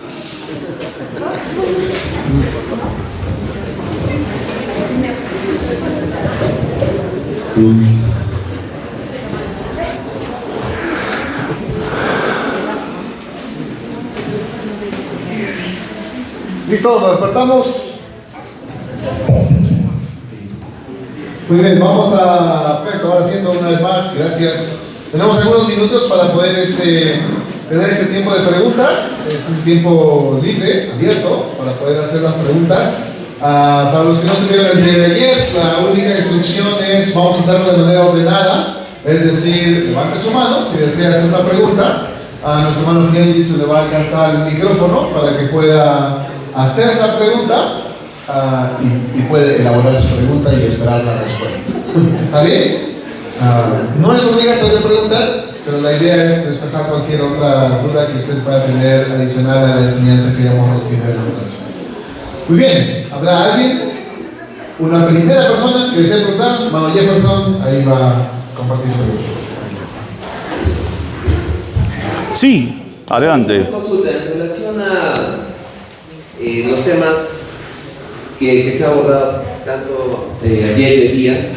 El día de ayer, por ejemplo, citó el texto donde algunos toman para decir que usted está con nosotros, yo estoy en medio de ellos. Usted dijo que ese texto idealmente se puede comprender cuando están hablando se me olvidó la parte que dijo, pero era una situación específica cuando citó ese texto, ¿no? ¿Cuál texto? Cuando Jesús dice, yo estoy en medio de ellos.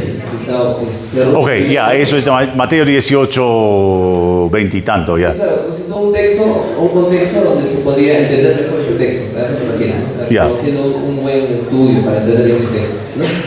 Entonces, en base a eso también mi pregunta era el libro de los Hechos, cuando se toma Hechos capítulo 6 y se toma directamente como un mandato que sí o sí tiene que realizarse en relación a los diáconos, ¿no? Mi pregunta era en relación a otros textos que están ahí nada más alrededor. Por ejemplo, cuando se echan suertes, cuando Pablo dice arrepiéntanse y bautícense, o acá algunos, ¿no? Cuando por ejemplo vendían sus cosas todos y lo ponían a los pies de los apóstoles. Entonces algunas veces se toman esos textos como principios, patrones que se pueden entender, ¿no? Pero mi pregunta es, excepto ahora que estamos tratando de esto, Hechos 6 sí se toma casi como un mandato total, ¿no? O sea, la iglesia dice buscar. Entonces, ¿por qué no tomamos así otros textos que están alrededor de Hechos, ¿no? Y, digamos, ¿por qué no se aplica eso? O sea, no se aplica, porque tal vez no se entiende, no se explica que tal vez con los apóstoles, los que estaban directamente hablando allí, incluso le ponen las manos. Entonces a lo que voy es que hay una distinción entre Hechos 6 y algunos otros textos que están alrededor del libro, que no se le da la aplicación que se le da a Hechos 6. No es contra Hechos 6 nada, sino que ¿por qué usted considera que es esa diferencia? Para aclarar este camino desambulado un poquito, la pregunta es, ¿por qué tomamos a Hechos 6 como patrón bíblico, casi como mandato, si no tomamos otras cosas que están en el libro de Hechos con el mismo favor? La respuesta es, uno, tengamos cuidado de presumir que todo lo que hay en el libro de Hechos sería igual en nuestro tiempo. ¿Por qué digo esto? Porque ahí vemos a los apóstoles sanando a la gente y reconocemos que esto no es para ahora. ¿Por qué? Porque Hechos es un tiempo de transición. Hechos es un tiempo de transición del ministerio de Jesús al ministerio de la iglesia. Y los discípulos se atan tanto al ministerio de Jesús como al ministerio de la iglesia. Por algo Dios decidió trabajarlo así, no con algo brusco adentro. Pero lo que tomamos de Hechos 6 como un patrón bíblico, y debe ser esta palabra, no mandato, es un patrón bíblico. ¿Por qué? Porque se repite en 1 de Timoteo 3 y en Tito 1 hablando de los diáconos. Ahora, les digo esto que quizás les va a provocar algunas dudas y no quiero que sea así. Literalmente no sabemos qué hicieron estos diáconos aparte de repartir pan. ¿Funcionaban unas semanas o unos meses o eran permanentes? No nos dice la palabra de Dios eso. Tampoco son iguales como los diáconos que vienen más tarde, porque esto está a poco tiempo después de la muerte y resurrección de Jesús, y cuando Pablo habla a Timoteo, ya son 20 años más tarde. Entonces ha habido mucha evolución o mucho crecimiento en cuanto a la formación de la iglesia. Entonces, ahí es el patrón bíblico. ¿Cuál es el patrón bíblico? Donde la congregación vea que hay necesidad, se informa a los líderes de la necesidad y trabajan juntos para buscar una solución. Y la solución no es cada vez que hay problema la iglesia se encarga de buscar solución. La solución es en algunas cosas prácticas la iglesia recibe la autorización de sus pastores o su pastor para trabajar juntos en una solución. Pero nota, en el texto mismo dice los discípulos, nuestro mayor trabajo es enseñar y orar. Ellos no delegan esta autoridad. Ellos no dicen, ay, el trabajo es harto, que vengan para ayudarnos con el trabajo.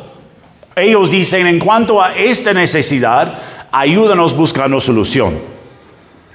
Entonces lo tomamos como un patrón. La iglesia y el pastor deben trabajar juntos. Eso es lo que el texto enseña. La iglesia donde ve necesidad debe informar a sus pastores y trabajar juntos para ver una solución práctica. ¿Ok? Pero no está diciendo el texto, cada vez que hay elección de diáconos debe ser exactamente así. ¿Ok? Tampoco la Biblia nos dice cómo debemos votar para un diácono, o en qué porcentaje debemos llegar, o con qué frecuencia debemos elegirnos. Esos son asuntos prácticos que la iglesia establece entre sí. En algunas iglesias trabajan 2 años, en algunas iglesias trabajan 5 años, en algunas iglesias, una vez elegido, trabajan por toda la vida. ¿Quién tiene la razón? Sí, todos.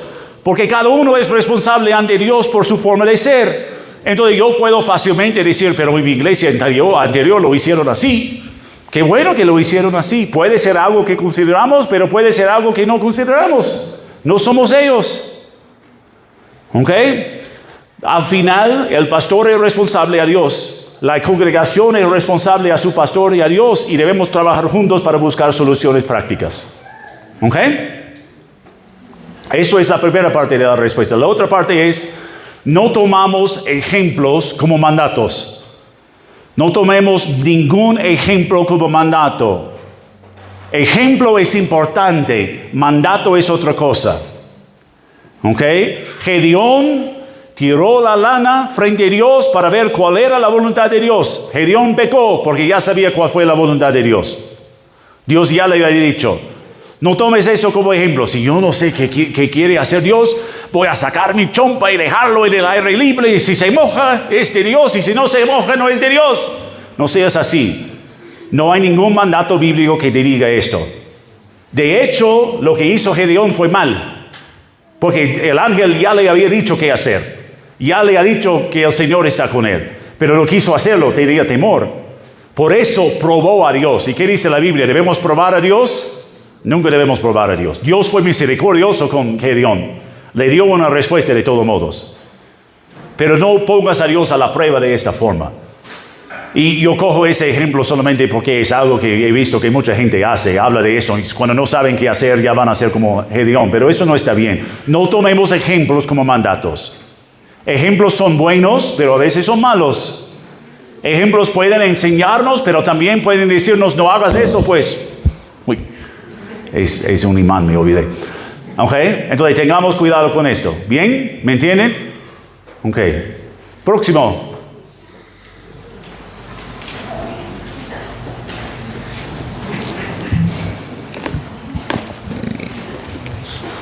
Pastor, buenas noches.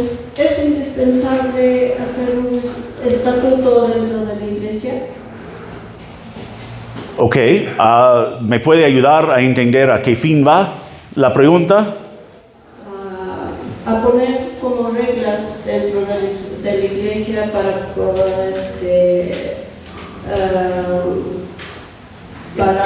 a un tesorero, para poner a los diáconos, hacer un estatuto. ¿Es obligatorio? No hay ningún mandato bíblico. ¿Es práctico? Sí, es bastante práctico.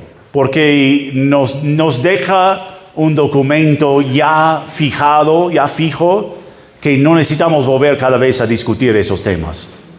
Donde en la ausencia de ese documento, todos nos olvidamos de lo que es nuestra práctica normal. Pero ese documento es para establecer reglas bíblicas y pautas prácticas, no para otras cosas. El aniversario de la iglesia siempre será la tercera. No necesita ser así. Esas cosas son flexibles, pero en cuanto a la Biblia nos da órdenes, queremos que estas cosas sean registradas. Entonces, es importante que la iglesia vaya trabajando en esto. Uno, porque el gobierno nos exige esto a cierto punto. Si estamos inscritos con registros públicos, debemos tener una constitución que es de gran rasgo, cuáles son nuestros principios que nos guían. Pero ahí aún más hay cosas que son más prácticas, como la elección de diácono será cada 2 años. Cosas así que son buenos a registrar, porque deja fijo que en algún momento consideramos todas las opciones y decidimos que esto está bien. Y si quisiéramos cambiar esto, no debe ser por alzar o por suerte, sino por una decisión importante y necesaria.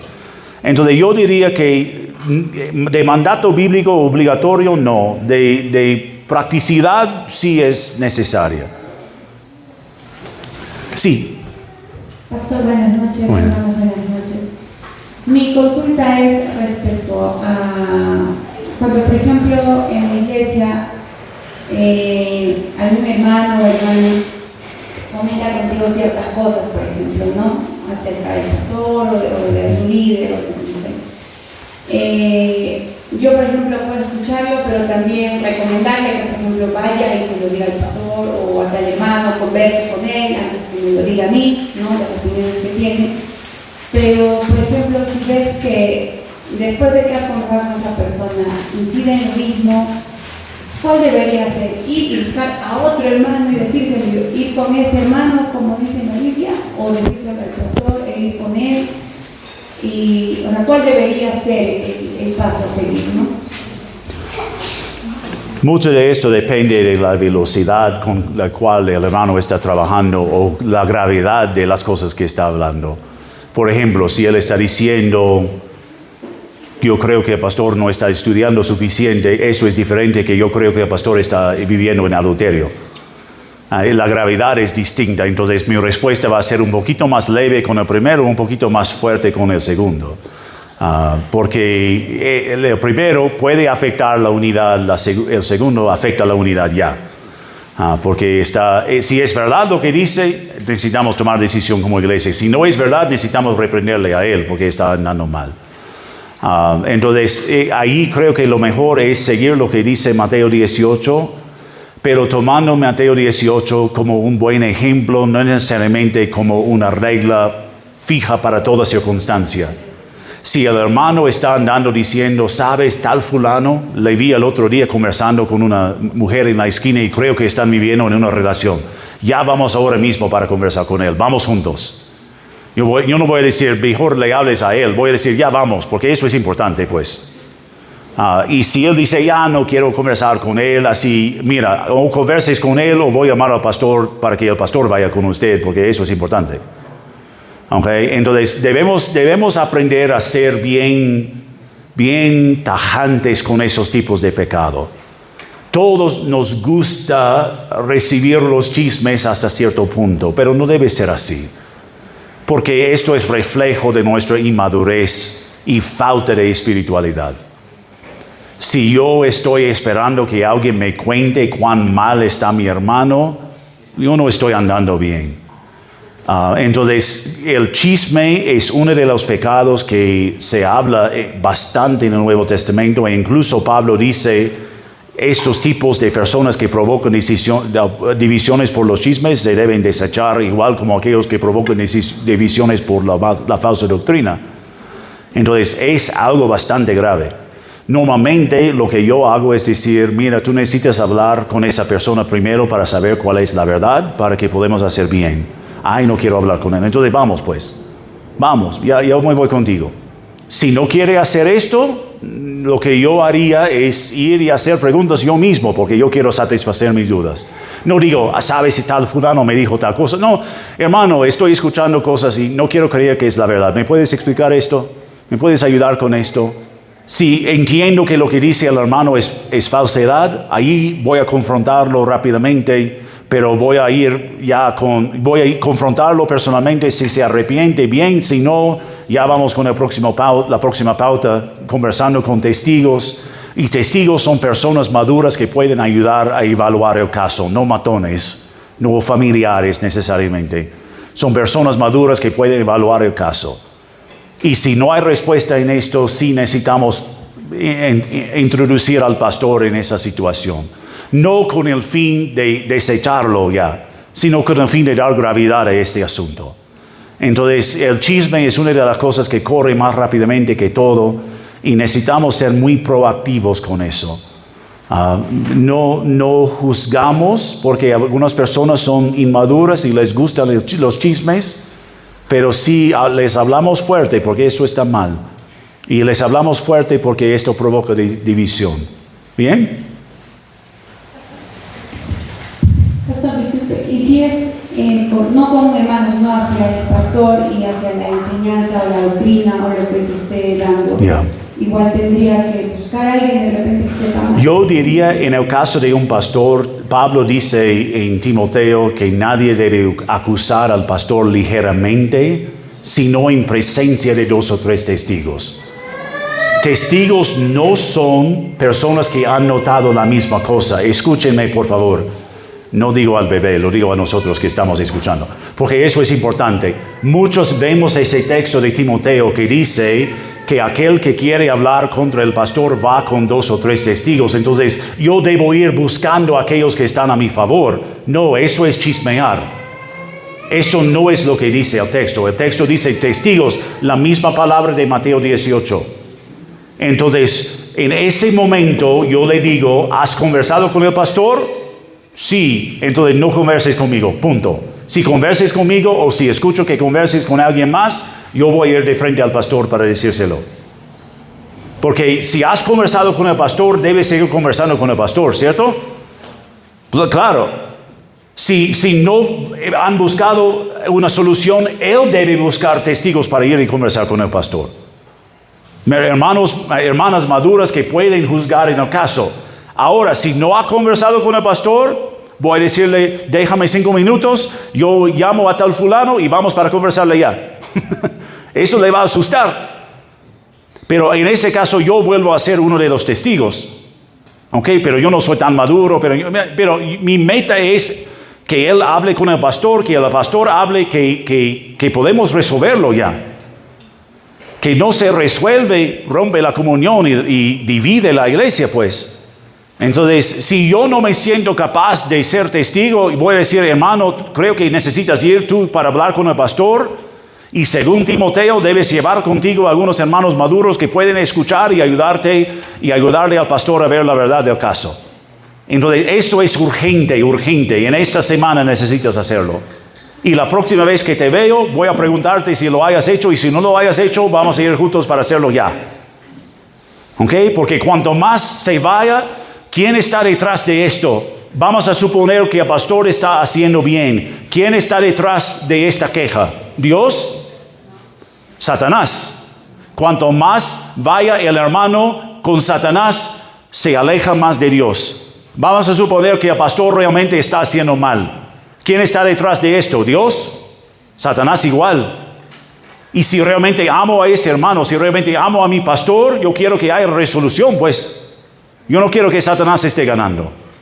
Entonces lo tratamos fuerte. Los chismes no son leves. Los chismes destruyen matrimonios. Los chismes destruyen iglesias. Destruyen presidentes. ¿Cierto o no? Muchas de las cosas que se han dicho de nuestros presidentes en los últimos años, ¿quién sabe si es verdad o no? Pero una vez que salga a la luz, y aunque fuera mentira, no hay retroceso, no podemos retroceder. Entonces, si es mentira, va a destruir a la iglesia. Si es verdad, también va a dañar bastante a la iglesia. Y lo necesitamos tratarlo ya.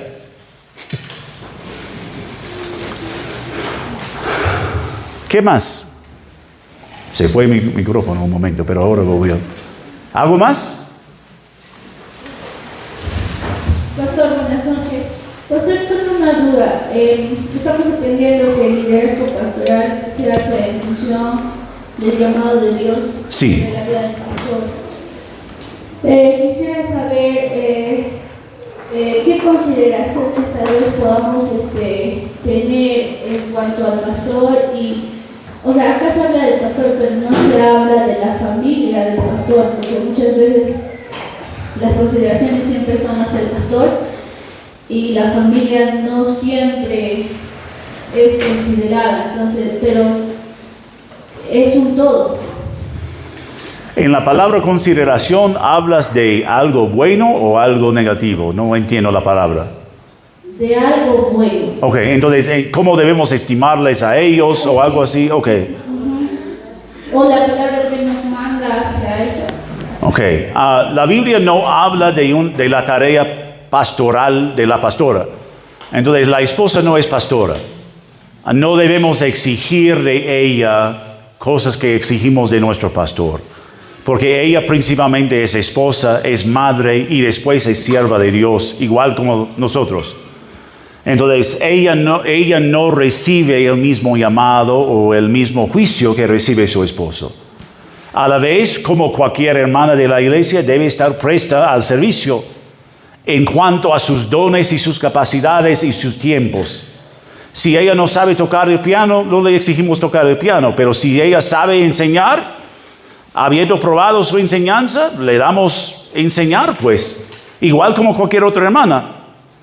A los hijos, respetamos el hecho de que son hijos, no son perfectos, pero deben estar demostrando madurez suficiente para su edad, respuesta suficiente a las instrucciones de sus padres.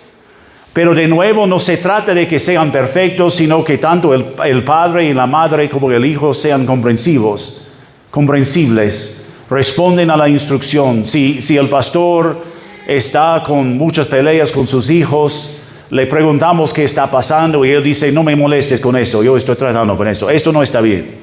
Pero si él responde diciendo, mira, ya estoy con esa dificultad y no sé qué hacer, ora por mí, por favor. Allá es un hombre que está tratando de servirle al Señor. Entonces no esperamos que ellos sean maduros, perfectos, entrenados como el pastor, pero que demuestran cierta madurez según su nivel, que demuestran un deseo, mientras que vayan creciendo, un deseo de servir, un deseo de involucrarse en la obra. Ningún niño quisiera estar en un culto de 3 horas, no esperamos que el niño de 8 años quiera estar, pero el niño de 15 años ya debe demostrar un poco más sensibilidad. El hijo de 18 años ya está involucrado bastante en la obra. Entonces todo depende de la edad y de la madurez de la gente, pero también viendo las cosas vemos que ellos están haciendo bien, responden bien a su padre y a su madre, pero no le exijamos tanto como a otros. Tengamos cuidado en esto. El varón, y esto no digo para ser machismo ni nada, el varón puede aguantar mucho más que la mujer, ¿okay? En cuanto a trabajo físico por lo menos. No digo en cuanto a sentimientos y trabajo emocional, otras cosas. Esto no estoy tratando de hablar mal. Esto no es mi afán.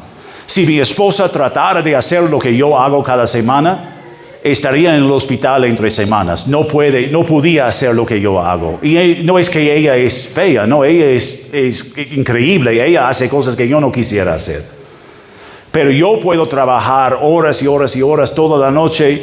Ella simplemente no puede hacerlo porque no es su composición. ¿Okay? Y es la realidad. El pastor puede hacer trabajo fuerte, trabajo de investigación, de estudio, de consejería, de evangelismo, de limpieza, que la mamá, la madre, la esposa no puede hacer tanto. Entonces no esperemos que ella siempre está a nuestra disposición como el pastor. No esperamos que ella siempre esté en la iglesia cuando los hijos están enfermos. No esperemos que ella siempre esté con ánimo, porque si nosotros a veces venimos desanimados, también el pastor y su esposo van a venir desanimados. Pero ¿cómo responde ella frente a esto? Ahí es la pregunta. A pesar de su desánimo, trata de sonreír y abrazarnos. Ahí le respetamos y le animamos, pues. A pesar de la dificultad de los hijos, ella sigue disciplinándolos y tratándolos bien. Ahí le animamos, pues. Igual como queremos ánimo, seamos de ánimo para nuestro pastor y su esposa. Igual que como quisiéramos que alguien nos abrace, les abracemos. Y ayudamos a los demás a hacerlo, porque si estamos haciendo esto hacia ellos, ellos lo harán hacia nosotros también. No esperes que los demás se pongan en orden. Sea la fuente de cambio que quieres ver en tu iglesia. ¿Ya? Sé tú la fuente de cambio. Haz tu parte. No esperes que el pastor haga su parte, porque ya probablemente está haciendo su parte. Y no digo el pastor Samuel, hablo del pastor en general. El pastor ya está poniendo su brazo. Pon tu brazo también, ayúdalo. ¿Qué más? Sí, aquí. Cuando uno como creyente tiene la postura de orar por los hermanos que de repente vienen y te quieren llamar la atención, pero en la denominación bautista están vistos como hermanos de la iglesia que tienen mucho conocimiento sobre la palabra del Señor, pero muchas veces es muy confundido con el testimonio del hermano a quien quiere llamar la atención sobre a un tema en particular. ¿Cuál es la postura del creyente que tiene que humildad, acercarse en oración al Señor, oír al pastor hablar? Porque es muy importante cuando uno llama la atención, más allá del conocimiento bíblico, de testimonio en su vida práctica. No sé si capté bien la pregunta, pero vamos a ver. Quizás mi respuesta tiene sentido. Claro, ¿cuál sería la postura del creyente? Lo que me confundí es que comenzaste hablando de la oración. Después la denominación bautista y después la confrontación, sí, y ahí me confundí. Claro. Como creyente uno es consciente que cuando estamos en la denominación bautista somos llamados, que tenemos mucho conocimiento a nivel bíblico. Entonces, cuando un hermano tiene conocimiento bíblico, pero con su testimonio no demuestra capacidad de poder llamarte la atención, porque con su testimonio dice lo contrario a lo que sabe, ¿cuál es la postura como creyente que debes adoptar?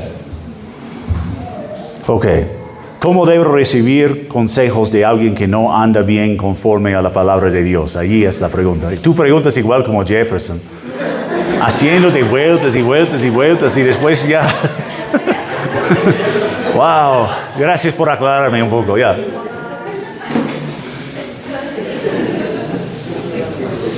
¿Quién tiene la responsabilidad de corregir a los hermanos de la iglesia? ¿El hermano maduro, el hermano inmaduro, el hermano con mucho conocimiento, el hermano con poco conocimiento?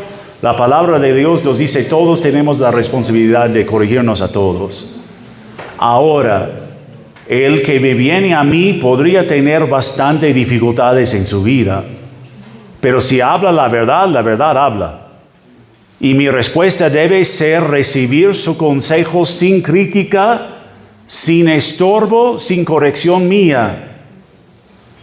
Y esto es humildad. ¿Ok? Vamos a ponerlo un ejemplo bastante feo y odio este ejemplo sin decírmelo, pero voy a decirlo. Por la gracia de Dios, ya tengo bastante canas. La razón que tengo bastante canas es porque tengo bastantes estudios. Y me he esforzado bastante en estos años y por esto odio decirlo porque no quiero sacarlo de la cara de nadie. No es esto, es más bien una mayordomía que yo soy más responsable ahora y soy consciente de esto.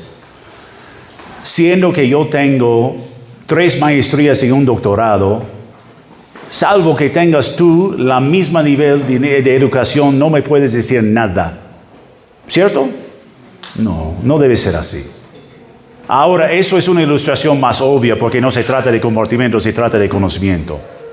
Yo puedo ser instruido incluso por un hermano que tiene horas de creyente, incluso por un incrédulo. Un incrédulo puede decirme, ¿sabes, amigo? Así no se habla en el Perú porque ya está dando que demora a la gente por tu forma de hablar. ¿Sabes, amigo? Esta frase que acaba de usar no está bien. Y agradezco a la gente que me ayuda con esto porque no siempre hablo bien. Mi mente va mucho más rápido que mi lengua y mi lengua se hace mal. ¿Okay? Esto no se trata exactamente con la pregunta, pero ahí vamos. Que yo puedo aún recibir consejos de un incrédulo que no implica que debo obedecerlo. Pero incluso el incrédulo me puede hablar la verdad, ¿cierto? Entonces, si un incrédulo me puede hablar la verdad, un hermano chueco también me puede hablar la verdad. Esto no indica que él está bien en su vida. Esto no indica que todo lo que me dice tiene razón, pero debo evaluar lo que me dice a base de la palabra de Dios. Debo siempre agradecerle. Vamos a ponerlo en otro contexto. Me viene gritando. Así, si me viene gritando, no le voy a hacer caso. Me viene gritando porque algo le estorba. Me pongo en sus zapatos porque a veces yo grito a la gente también. Y no está bien, pero a veces lo hago también, pues. ¿Qué está pasando con él? Yo no sé. Pero si yo cierro la puerta a cualquier conversación solamente porque no me agrada su forma de hablarme, no estoy haciendo bien. Entonces, si Dios puede usar un asno para hablar a Balaam, Dios puede usar un hermano chueco también para hablarme a mí. Y yo debo humillarme frente a su consejo, evaluar lo que me dice, agradecerle por tener el valor de haberme hablado e irme pidiendo a Dios consejos, pidiendo a otros hermanos más maduros consejos para saber si realmente lo que me dice es verdad o no es verdad. Pero no es momento para que yo vuelva a decir, entonces si tú vas a sacarme eso en la cara, mira, yo tengo 5 cosas más. No, no es momento para eso. No es momento para eso. Es momento para recibir, para evaluar y para obedecer. ¿Ok? ¿Bien? ¿Está bien? Algo. ¿Y es la última pregunta? La última. Ya te fuiste. Buenas noches. Buenas noches. Mi pregunta es, creo que va por ahí, ¿no? Ok. Usted hablaba en el primer punto, decía que Jesús define el liderazgo espiritual como servicio. Y también citó en 1 Timoteo 3 que lo que se profundiza más es el carácter y no la competencia. Entonces mi pregunta es, si los aspirantes a líderes, ¿hasta qué punto en los ministerios pueden tener más corazón o formación académica, formación bíblica? Para tener cierto liderazgo hay que tener una base de conocimiento, por lo menos para guiar bien al equipo que trabaja contigo. Pero hay niveles. El líder del ministerio no es diácono y el diácono no es pastor. Entonces lo que esperamos de pastor no debemos esperar de diácono. Y si examinamos la lista de los requisitos de los diáconos y de los pastores, son bastante similares, pero no son iguales. Hay mayor peso para el pastor que para el diácono. Igual debemos poner el rango de líder de ministerio en un rango inferior. ¿Debe haber mayor madurez que el hermano normal y común y corriente? Sí. ¿Debe haber mayor servicio, mayor entrega al Señor, mayor fidelidad, mayor compromiso? Sí, pero no todavía quizás nivel diácono, nivel pastor. La Biblia no nos habla de requisitos para un líder de ministerio. Pero yo diría, al mínimo, debe saber llevarse bien con un equipo. Porque se supone que otras personas van a trabajar con él o con ella. Entonces, si no pueden manejar bien relaciones interpersonales, quizás necesita mayor formación. Debe haber cierto compromiso y fidelidad a la obra. Porque si el líder no está asistiendo regularmente, ¿quién está guiando a su equipo? ¿Quién está guiando al ministerio? ¿Quién está vigilando sobre esto? Vamos a usar la cuna, por ejemplo. No estoy diciendo que la encargada de la cuna debe estar en toditos los cultos, pero sí debe estar presente en la gran mayoría. Porque si la persona encargada de la cuna no está, ¿quién está vigilando para la cuna? Si un hermano no viene para atender a los niños, ¿quién más se encarga de esto? Ella debe saber ordenar su equipo para que estén trabajando bien. Debe saber animar a más hermanos para que se involucren en el ministerio consiga, ¿no? Entonces, hay ciertos requisitos que sí debe tener. Conocimiento bíblico, quizás no tanto, pero suficiente para poder afirmar la doctrina, la declaración doctrinal de la iglesia y para responder a ciertas preguntas de su área. No sé si me dejo entender así. ¿Okay? Pero para ser líder debe ser más que un seguidor, más que un hermano normal. Para ser diácono debe ser más que un líder. Para ser pastor debe ser más que todos estos. Entonces ahí estamos subiendo a través de diferentes rangos. Y nos toca a nosotros evaluarlo a base de su compromiso, de su fidelidad, de su entrega, no necesariamente a base de su conocimiento. ¿Ok? Así hemos cortado las preguntas. Sí, muy bien, vamos a terminar ahí con las preguntas. Quisiera animar a que guarden su pregunta para el día de mañana todavía o después del culto, aunque después del culto. No, gracias, pastor. Vengan temprano mañana, vamos a tener conflictos. Entonces,